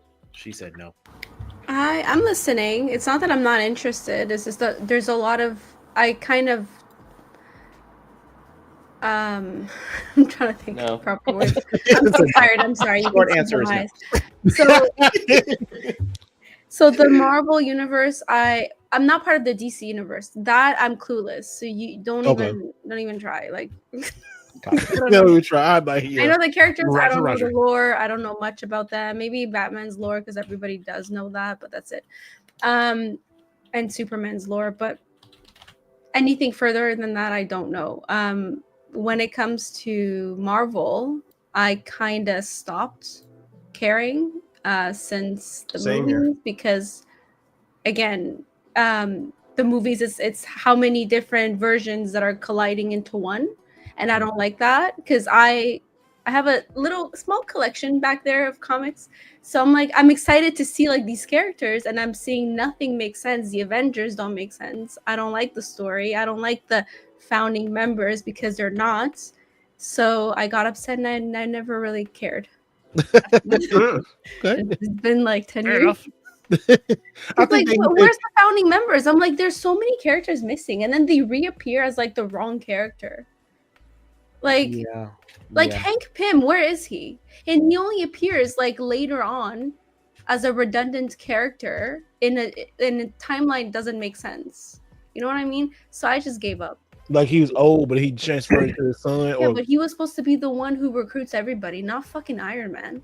Yeah. So the thing about it is like you have so much damn source material for comics, and then they do so many resets every couple of decades that it's just like it's not even every couple of decades, more like every 5 years now. Yeah, now it's like every 5 years they do a reset and restart the story. Like so and so died, and then they bring the person back, and then so and so's new, and they do that to keep the audience engaged. But the problem is like when you start creating movies for stuff like that, now you're pulling source material from all these different versions of it, and then you're making your own movie version. So when you have your comic book purists that go and watch this movie, they're like, this movie's freaking trash. It's not even what a comic book is, worst movie ever. Worst movie ever. You hear that, right? And like the logic there, yeah, I get it. You've been stuff following, and then put it on the shelf. That's part of the problem too. Yeah, that you've been putting this particular part of the series in your mind. You've been so stuck on this storyline for so long that you want to visually see it in a live action, and you get disappointed in it. But I did see it in live action. Have you? I forgot the name of the game. I have to find it, but it was on the original Xbox. And it was an Avengers game. And you're basically the story is as I'm expecting it to be. It's Hank Pym, and then you recruit. Is it X-Men Apocalypse? No, it's not X-Men. It's Avengers. The original Xbox. Yeah. You sure it went on 360? Game that was also on the Switch. No, because I only have on the original GameCube? Xbox. I'm gonna have to figure out the name of the game because I don't have it. It's an X-Men game. You talking about X-Men Legends? Alliance? It's not an X-Men game. It's an Avengers game. It's an Avengers game. And what's you're literally at the Avengers headquarters, and you leave and you do quests, and then you come back, and then you leave and you do quests, and you come back. Marvel Nemesis? No, Ultimate Alliance. There you go. Ultimate Alliance. And the thing is, like, you unlock, like, you have your core, like, founding members that are supposed to be. Oh, that did come on Xbox too. I remember playing on 360. Yeah, and then you slowly like collect other people as you recruit them, and then you build your alliance. And I'm like, this is what the story should have been. Why didn't that was a good game too? Why didn't they follow that with the movies? Yeah, I mean, they had too. I know I'm not being a purist. I'm just saying like it makes more sense because I don't want to like. Well, to that point though, right? So you're reading a particular storyline, right? So if you bring in an audience of comic book readers who are reading something else, or they weren't reading the older storyline, they're going to be lost. So I think what they do is they just try to they try to pick and choose bits and pieces from different storylines and create their own. So it just at the end of the day, everyone isn't going to enjoy it because it's not their version, right? So it's just like, we'll make our own. We'll stick to some portions of the source material. I mean, Tony Stark's going to look like this. Tony Stark is always going to be green, or you're going to introduce Red Hulk whenever. It's just things of that. That's the way it is. It's not as, to be honest, it's not as convoluted, as DC. DC's very structured in their storylines, right? You got Batman, you got Superman. They don't really deviate too much outside of like, DK2 and Nightmare stuff, and they have those little side things, but that doesn't really change the overall story. Like you had Crisis, you had all that, which Crisis is amazing. If they did Crisis on actual like the movie stage, Oh, that would be godly. it would blow Marvel out of the water. Mm-hmm. Christ, Blow Marvel out. If you did Well, hey, right, Crisis on Infinite Earth on the CW was pretty damn good though. it was good.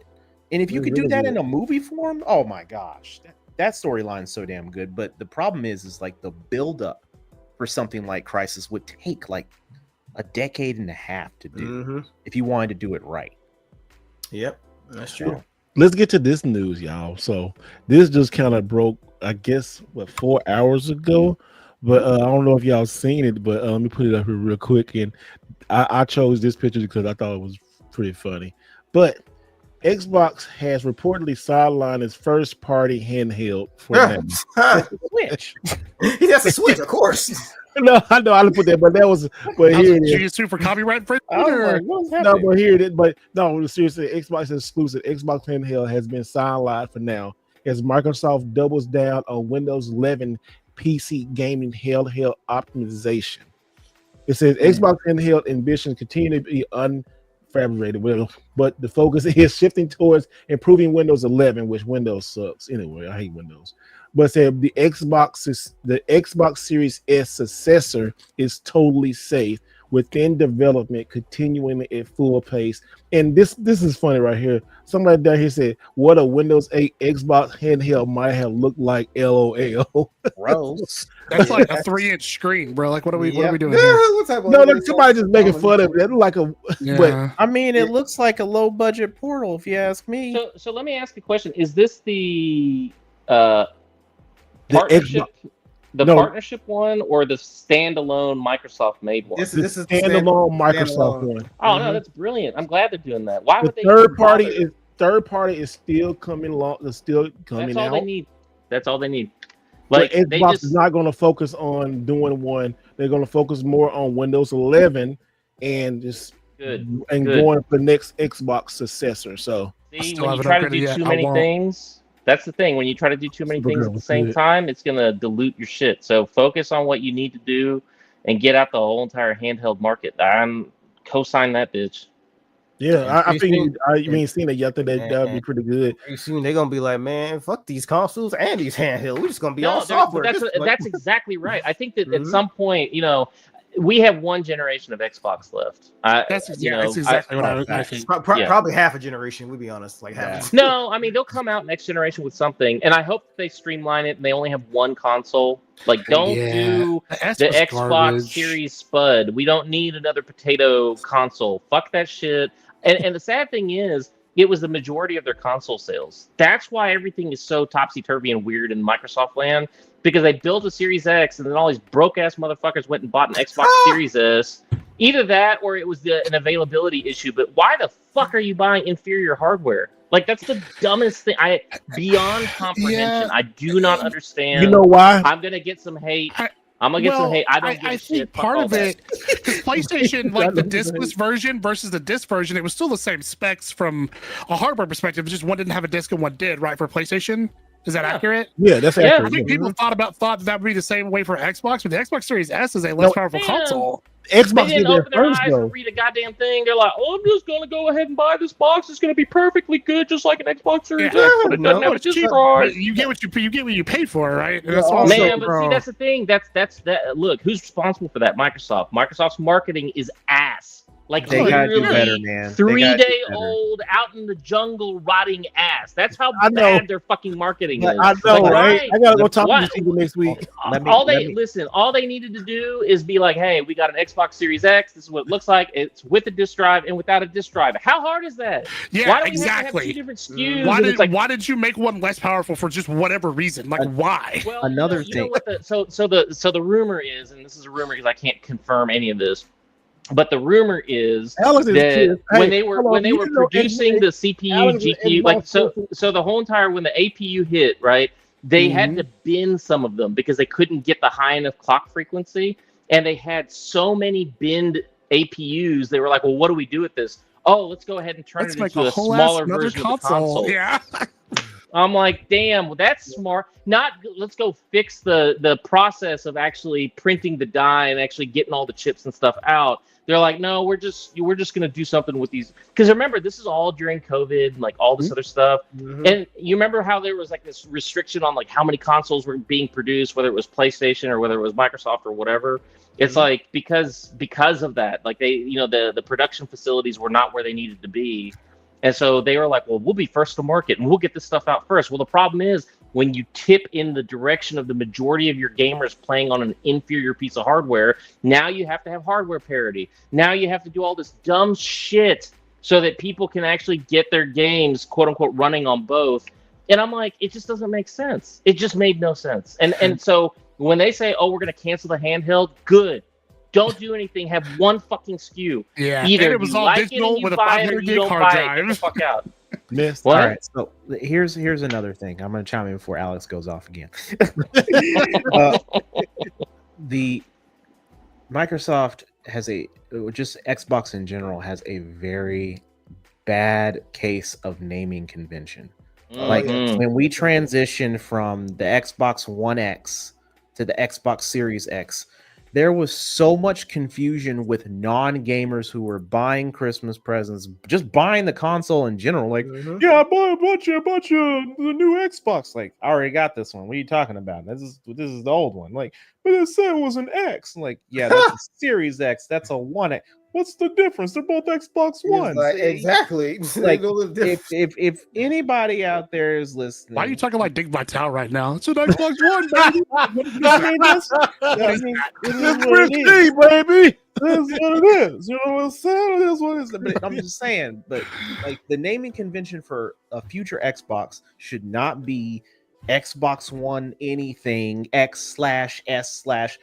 Make it simple to understand. We know it's an Xbox. Give it a like the code name Scorpio was perfectly fine. Use that. Yeah, and Red Shinobi brings up a good point. I remember I was able to see some sales data for certain reasons, and whenever the Xbox Series X was coming out, Xbox One X sales like tripled, or Xbox One X sales tripled because people were buying the wrong Xbox. Wrong. Yeah. Oh yeah. Wrong. So what's the difference? One comes with a 1 in front of it and an X and behind. I don't understand this. Like And the name nobody, of and you know what? just We all can agree the Xbox is probably the most powerful system, but not a lot of people is playing like we thought it would be. we know why. Ain't no games. No games, yeah.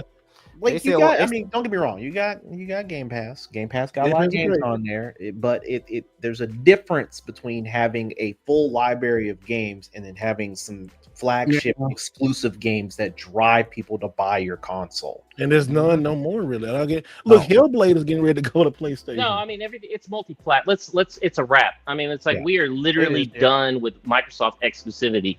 That bitch was buried 16 months ago. Come on now. It's like at this point we're just seeing the birth of the new Xbox. People don't want to admit it. All these diehard fans that are like, oh, this is their master plan, blah, blah. I'm like, shut the fuck up. You don't know what the fuck you're talking about, you ignorant ass piece of shit. Like, people want to say some of the dumbest shit, and I'm like, do you even read English? I mean, like, you understand the words that are coming out of my mouth? Like, you go and look at any of the stuff in the Financial Times or like gamesindustry.biz or any of that kind of stuff. Like, you don't understand what you're talking about. Like, they have more than telegraphed what their plan is. Is there going to be an next Xbox? Yes. Is there going to be a whole bunch of this, that, and no? Because all their stuff is going multi-platform. Yeah. I mean, they own too many studios for it to be. It's more financially feasible for them to put it on multi-platforms because they own all these studios now. Yeah, like you gonna spend all that money and then keep your shit locked to a box and nobody ain't paying for it, and then they charging more for it. Like, get the fuck out of here. Like, you could eat Frosted Flakes, but you gotta eat them with our spoon. No, nobody does that. You know what I mean? Well, I think what they were trying to do is like, if we buy like all these studios, then it'll force people to come over. It'll force people to come over to our ecosystem and environment. And people were like, nah, we're good. They just were like, nah. And it's like Microsoft was like, damn, well, we need to make money off this. Well, let's do what we do best. Be available everywhere. What are you saying? What, Ness? I'm just saying, why can't we just make it simple? I mean, hell, Nintendo could have been Nintendo something else, but they just said Switch 2. Why not? Just keep it simple. PlayStation 5. I think they should have called it Super Switch. They should have called it Super Switch. Yeah, missed opportunity there. Super kind Switch of would have been agree. dope. Like a Super Nintendo, like Super Switch. That'd have been fire. That'd have been fire. With the Super Nintendo themed skin, even for the Yes, the that would have been thank fire. you. Yes, Man, Oh Nintendo, my come God. hire, Nintendo, come hire your boy. It's all right. Yeah, no, 100%. Because I was like sitting there, I was like, I wanted all the different colored buttons. I wanted the Japanese Famicom style. It would have been awesome. Somebody said switch you. No, Switch you. no, Oh, no, Nah, no. they staying You're away fired, from Mode they staying 7. away from No. all use. Yeah, Stay away from all the use. But the fact that they used I forget the actor's name, but they went back and redid the commercial Oh, from Paul Rudd. from the It Super was Nintendo. Paul Rudd. Yeah, Yeah. Paul Rudd. Yeah. I was like, oh yeah, they probably should just call it the Super Switch if they going back. Somebody Up. said switch Q3. I like Yeah, the Super Switch Switch is a 3. missed opportunity for sure. I The definitely Switch like that. Super Q3. Switch. So let's close it out. Like the Switch is here in a week. So question is now, I've been talking to Saturn. She might get one. No. Look. You have to get one, so E buys one out of pure FOMO. I am So not you buying gotta get shit one. out of FOMO. We all gonna show up next week with our Switches too, and you'd be like, "Oh, but you ain't got one. You ain't Yeah, got one." no. Hey, Alex Cameron's gonna be on his Switch the whole time. Oh, that would be hilarious. That would be it. Everybody have Saturn, one. are you really thinking about it? Do it, one of us. One of us. The awkward silence says a lot. There you go. Yeah, you ain't talking. I need to know. I need some verbal communication. Don't happening. let him. Yo, FOMO's gonna get your boy. FOMO's gonna get it. Why? No, it's not. Just what? Nah. Okay. Saturn, talk to me. Talk to me. I had a moment of weakness, What? Nah. and I get almost considered buying it, but I should do thought it. about Pokemon. It's okay. I'll hold back. I'll stand my Okay, ground. I'm Saturn, sorry, maybe. guys. Why don't Next I week. believe you right now? I don't believe you. She got the pre-order in, but she hadn't paid it off yet. That's not. You know, I would have paid it off the bat. But the No, but issue that's what I'm is- saying. You're hesitant. You're like, because I can always cancel my pre-order and get my money back. It's What's all so right. great? What's so No, Long- in we Canada, still have they 5 make you days. pay We the- still have 7 days. Here, That's they make you pay the about to take money pre-order quick. upfront. What'd you Like- say again? Like you guys don't have to pay the pre-order upfront. I think I have to. Best Buy took that money quick. What? No, Yeah, 'cause, Best Buy takes everything up front. And I don't go to GameStop. I mean, I don't go there often. Yeah, Like I said, the GameStop next to my house. I told you the story about the one worker there. yeah. She hates him. Oh, Yeah, was, she's he like, fuck creeping? that guy. Was he creeping? Was he being a weirdo? No, he was just an ass. Like he thinks he's smart, and I really want to like hit him with Oh. something. You got that GameStop He employee has who to thinks leave they're a game snarky developer. comment like every Oh, 5 yeah. seconds. I'm like, I'm gonna beat you. I'm gonna fight you. I'm gonna beat you. Yeah. Stand still so I can beat you. Like, Everybody said, not fight, beat. Trying to be Like violent. I'm telling you the outcome right now. Like You had just if you heard him, like you're not even addressing him. You're addressing the nice person that's professional next to him, and he has the audacity to leave a comment each time, even on the phone. I'm just like, why are you fighting me all the time? I fucking That's his He's one of incel those. version of flirting with yeah, you. she gonna pull that Kevin Hart from what was it, 40-Year-Old Virgin? That's your man right there. If that's flirting, I'm not gonna live. Oh, so, Y'all. wait a minute. Y'all. Is he one of Y'all. those? Is he one of those dudes who has like protagonist syndromes? Like, wait, Oh, see, main actually, character wait, syndrome? Yeah. wait, see, well, actually, the Pokedex isn't the full version. Yeah. You have to. He He did does at it. first, and then he He did not did it like my first. response because I was so rude. My mom said and I'm now he's just handsome. rude. Yeah, he's one of those people that doesn't even bother to lick the Cheeto dust off of his fingers for he leaves misogynistic comments on Facebook posts. Those kind of guys. Yeah. I think so. I think he probably is one of those people because honestly, like he just had this weird, like you said, like tried to come up with an answer to be impressive, and I just like told him like, what are you talking about? Like my answer was like this, you know, the hand, the attitude, and he did not like that. Yeah. So he like liked you. it's been a year He Oh, liked he's you. got a crush on you for constant sure. like Yeah, he's like, man, we got out of my mom's basement. I'm like, you know, state, I will crib. bury I'ma you live back with in her that cats. basement. yeah. He was be like, Bury you in the basement. Okay, so Yeah. Saturn's comments did not reflect right way. Saturn views opinions does not reflect the podcast as a whole. No, she's not criticizing GameStop. She's criticizing that one jerk of an employee. That's what I'm saying. Yeah, One man, employee. like if he come up missing, I don't want them looking at this like, Yeah, man, he come up Man, Saturday, Come what on. you do? What's that? Okay. It'll make the environment great again. So I don't know. What? Oh, What you say? wow. Make the environment green. Whoa! It's like an unnecessary Whoa! danger. I don't know what to say. I hate him And with so much. that, ladies and gentlemen, Oh my goodness! Set it off the chain tonight, yo. Her and Alex, boy. So I go to Best Buy until further notice, or the GameStop downtown. We have a nice one, nice people, very professional. But it was Very what's so good amicable. about it. You still have a chance to get a Switch on day one. You know, Yep. should do we're it. gonna have extra Switches. Line But up. GameStop, you line up at 3:00. You get ready to check out. You can get your Switch, and also too that day, some GameStop's grilling, some GameStop playing games. Yo, boy. I know one GameStop and said they doing a grill. I'm like, give me a plate. Oh my gosh, yeah, yo. yeah, Ness, you probably should have bought the smoker for that. We was talking about that. Remember? Ness, remember the GameStop we used to frequent? Bro Stop over there by the mall or whatever? Oh, yeah, Bro yeah, Stop. yeah. It had the barbecue spot next to it that would be open during midnight releases. oh my Oh god, my god, man. this is going so hard, bro. Oh my gosh, bro. We call it Bro Stop because we would just go there and hang out and just talk to the people. The people there were so cool. Man, you know what? Hey, That just man, gave me you an can- idea. That's barbecue stop. Like, just have a Yeah. combined barbecue GameStop, bro.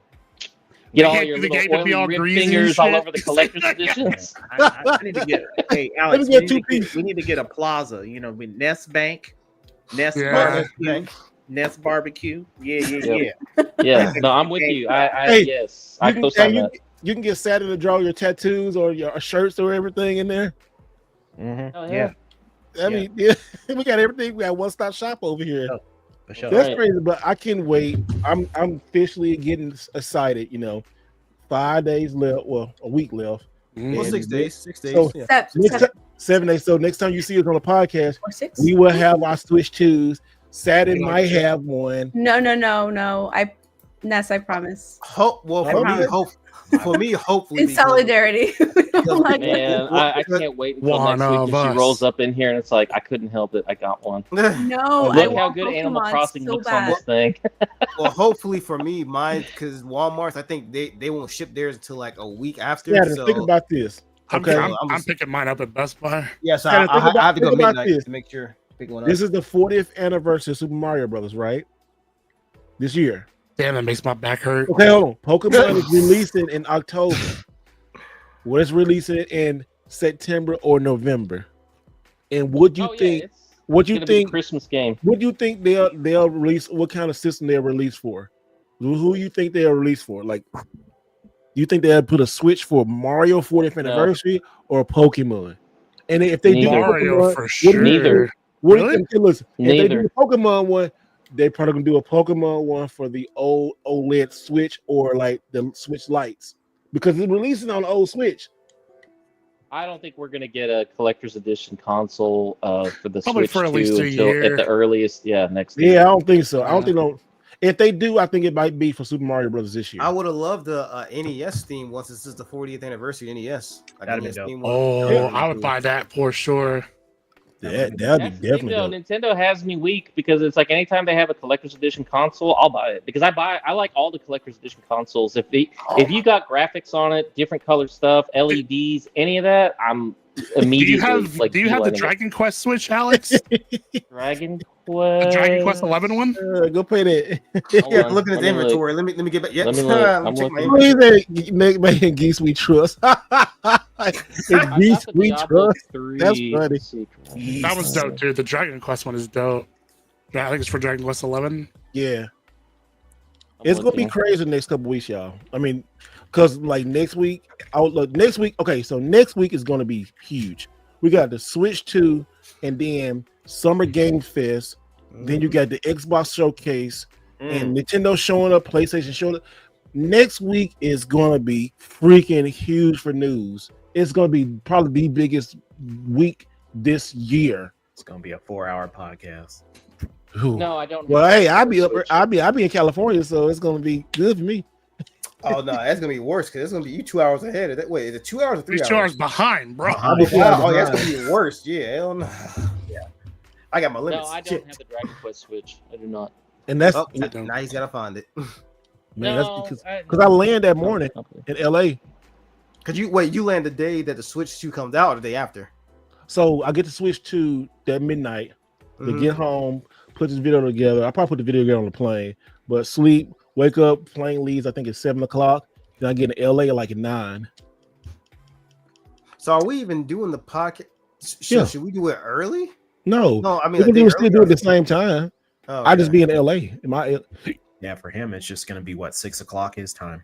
Yeah. Okay.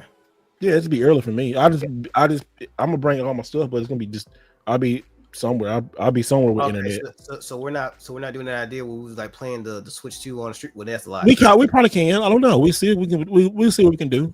That's a lot, bro. From your location, because you have your full equipment with you. So I remember going to Summer Game Fest. I'm bringing my computer, everything, streaming stuff. He always brings everything. Every time I travel with him for a convention, that man got computers and cameras and mics. He stays. He ready. I'd be ready because I never know what's gonna pop off. Yep. I don't know if I'm gonna get a big interview with somebody. I don't know. I gotta do this. I gotta do that. I just gotta stay ready. Got camera back. I'm gonna have my shit. Ready so you don't have to get ready. I stay ready. Yeah, stay ready. Going to get ready. But y'all, so we had a record number here. Combined people, 262 people. Thank you guys. Everybody on X, thank y'all for keeping. It was more. Y'all. It was more people coming in. Like it was already steady people when Tang was here, but more people came in when he left. I was like, well, damn. Yeah, I'm telling you, X gonna give it to you. It's like every single time people are like, "Why are you still on that platform?" I'm like, because I like being on the Crum side. That's where things are at. Crum side be the most entertaining, bro. Shit, I'm with you. I love the Crum side. It's kind of hard to tuned into a couple of those spaces. You know what's up? It's I've been into a few. Yes. Oh my God, wow, man. Definitely appreciate everybody tonight. So everybody can find everybody.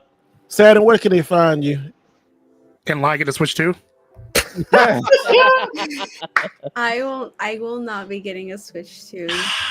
My girl. Will lie? My girl. Well, because I just want to see what's. Oh, she's thinking about it. She's thinking about it now. Oh, Look, you're gonna be able to play a lot of your Pokemon games at more than 10 frames per second now. So that should be nice. You know what? It's fine. People are still gonna lose to me anyways. So. Oh, dang. Okay. Because I take I spend most of my time breeding Pokemons anyways, more than training, but yeah. Anyways, you can find me here. Puppy mill. Here. You can go on Twitter. No, not Twitter. Why do I keep saying Twitter? I deleted my Twitter a long time ago. I did. You Instagram. Won't find me there. Try. You'll find me on Instagram, on TikTok, and Twitch. Not Twitter, Twitch. Yeah, you streamed up a day for a little while, didn't you? I did, and then I'm going to do that again when I have energy because I still have school after work, and then I get tired. Oh, okay. You know Zelda? Yes, sir. You can find me on YouTube, Twitch, and Instagram at Zelda Hat Guy. I'm working on a new video, so stay tuned for that. Oh, yeah. Also, I will be at Gen Con at the end of July. So if any of y'all are out there in Indiana, nice. Yeah, come say hi. I mean, I'm not gonna have like a booth or anything. I'll be one of the 70,000 people there, but it just happened to run into me, yeah. Are you a big tabletop RPG guy? Funny story. I dabbled, and I was gonna go to. My friends were like, "Please come to Gen Con." I was like, "Bro, no, that's expensive, and I don't really want to do that." And they're like, "Look, we'll pay for. You could just stay in our room for free, so all it'll cost you is your ticket." And I was like, "Tell me more." I could probably, I could probably do this. And I ended up going and having a blast. So now I'm probably gonna go every year. I spent way too much money. Gen Con is one of the original OG cons, before things, and it's big. And if you're into cosplay, tabletop RPGs, comics, all. I mean, it is. They have games one of those too. There's a couple game vendors that come out there for video games, but I was blown away at how big this was. It takes up the entire hotel, the entire Indiana Convention Center, Indianapolis Convention Center, and the entire Indianapolis Colts Stadium is how big this thing is. Yeah. Damn.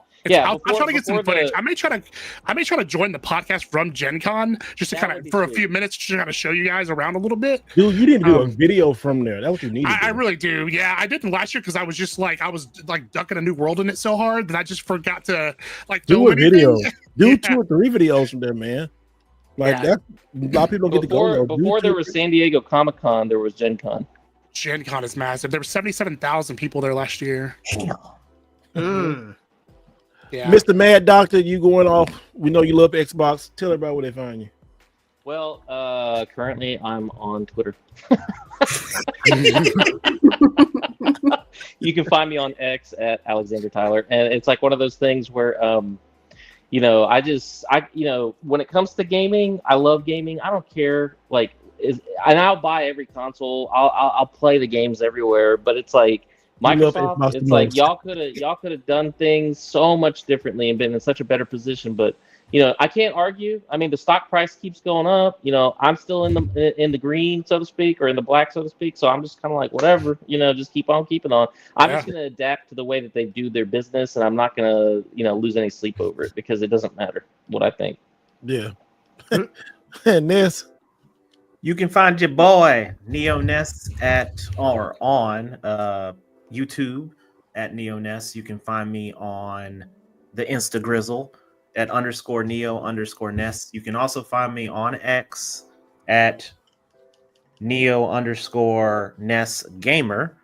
And I did just drop a recent 2 videos actually. I dropped a video yesterday for our time at Oklahoma Gaming Frenzy, so I checked that out. And then last week we had a huge review over Consoleized MVS from Project Retro Games, which, man, boy, thank y'all so much for checking that out. We're over 14,000 views on that video. So shout out. Appreciate y'all for checking that video out. Collect and play the way y'all want to collect and play your games, man. Have a great weekend. Yes, Mega. Yes, good. Yes, you good people. Thanks again for tuning in tonight. You can catch me on the Twitter streets of Twitter X, YouTube, still working on some more content for you guys, and Instagram. And again, appreciate for all the love and support, and thanks for the turnout tonight, people. Yes, it's gonna be a big week next week, so can't wait to see y'all. So thanks again, people. Thanks again for everything. And y'all, I'm Mr. Right Way. And what you about to say, Nick? I was gonna say before you wrap it up, Zach King asked me if I have a Demon 170, and the answer to that question is yes. Yes, he does. I have a Demon 170 and a Demon, so I've got both. You got it. And we call him rich guy in the group. Yeah, he's a real rich guy in the group. Yeah. And I'm semi-rich, Mr. Right Way. I will be next week. I'll be at Summer Game Fest, but this weekend I will be at the K. Bailey Hutchinson Center for Dallas Fan Expo. I'll be doing some videos out there. You probably see me walking around with this bad boy doing some videos and stuff. I don't know if y'all see me. Hey, say, hey, Mr. Right Way, I saw you. It should be fun. It starts tomorrow. Pick up my badges and stuff, and it should be fun, guys. So thank y'all so much for the love. Twitter, y'all showing out. Keep showing the love, man. Y'all great. And we'll see you next time. Next week will be big week for the Switch. We have all Switch 2s. Saturn she'll have one. Don't worry, she'll have one. And I always remember y'all to do it the right way.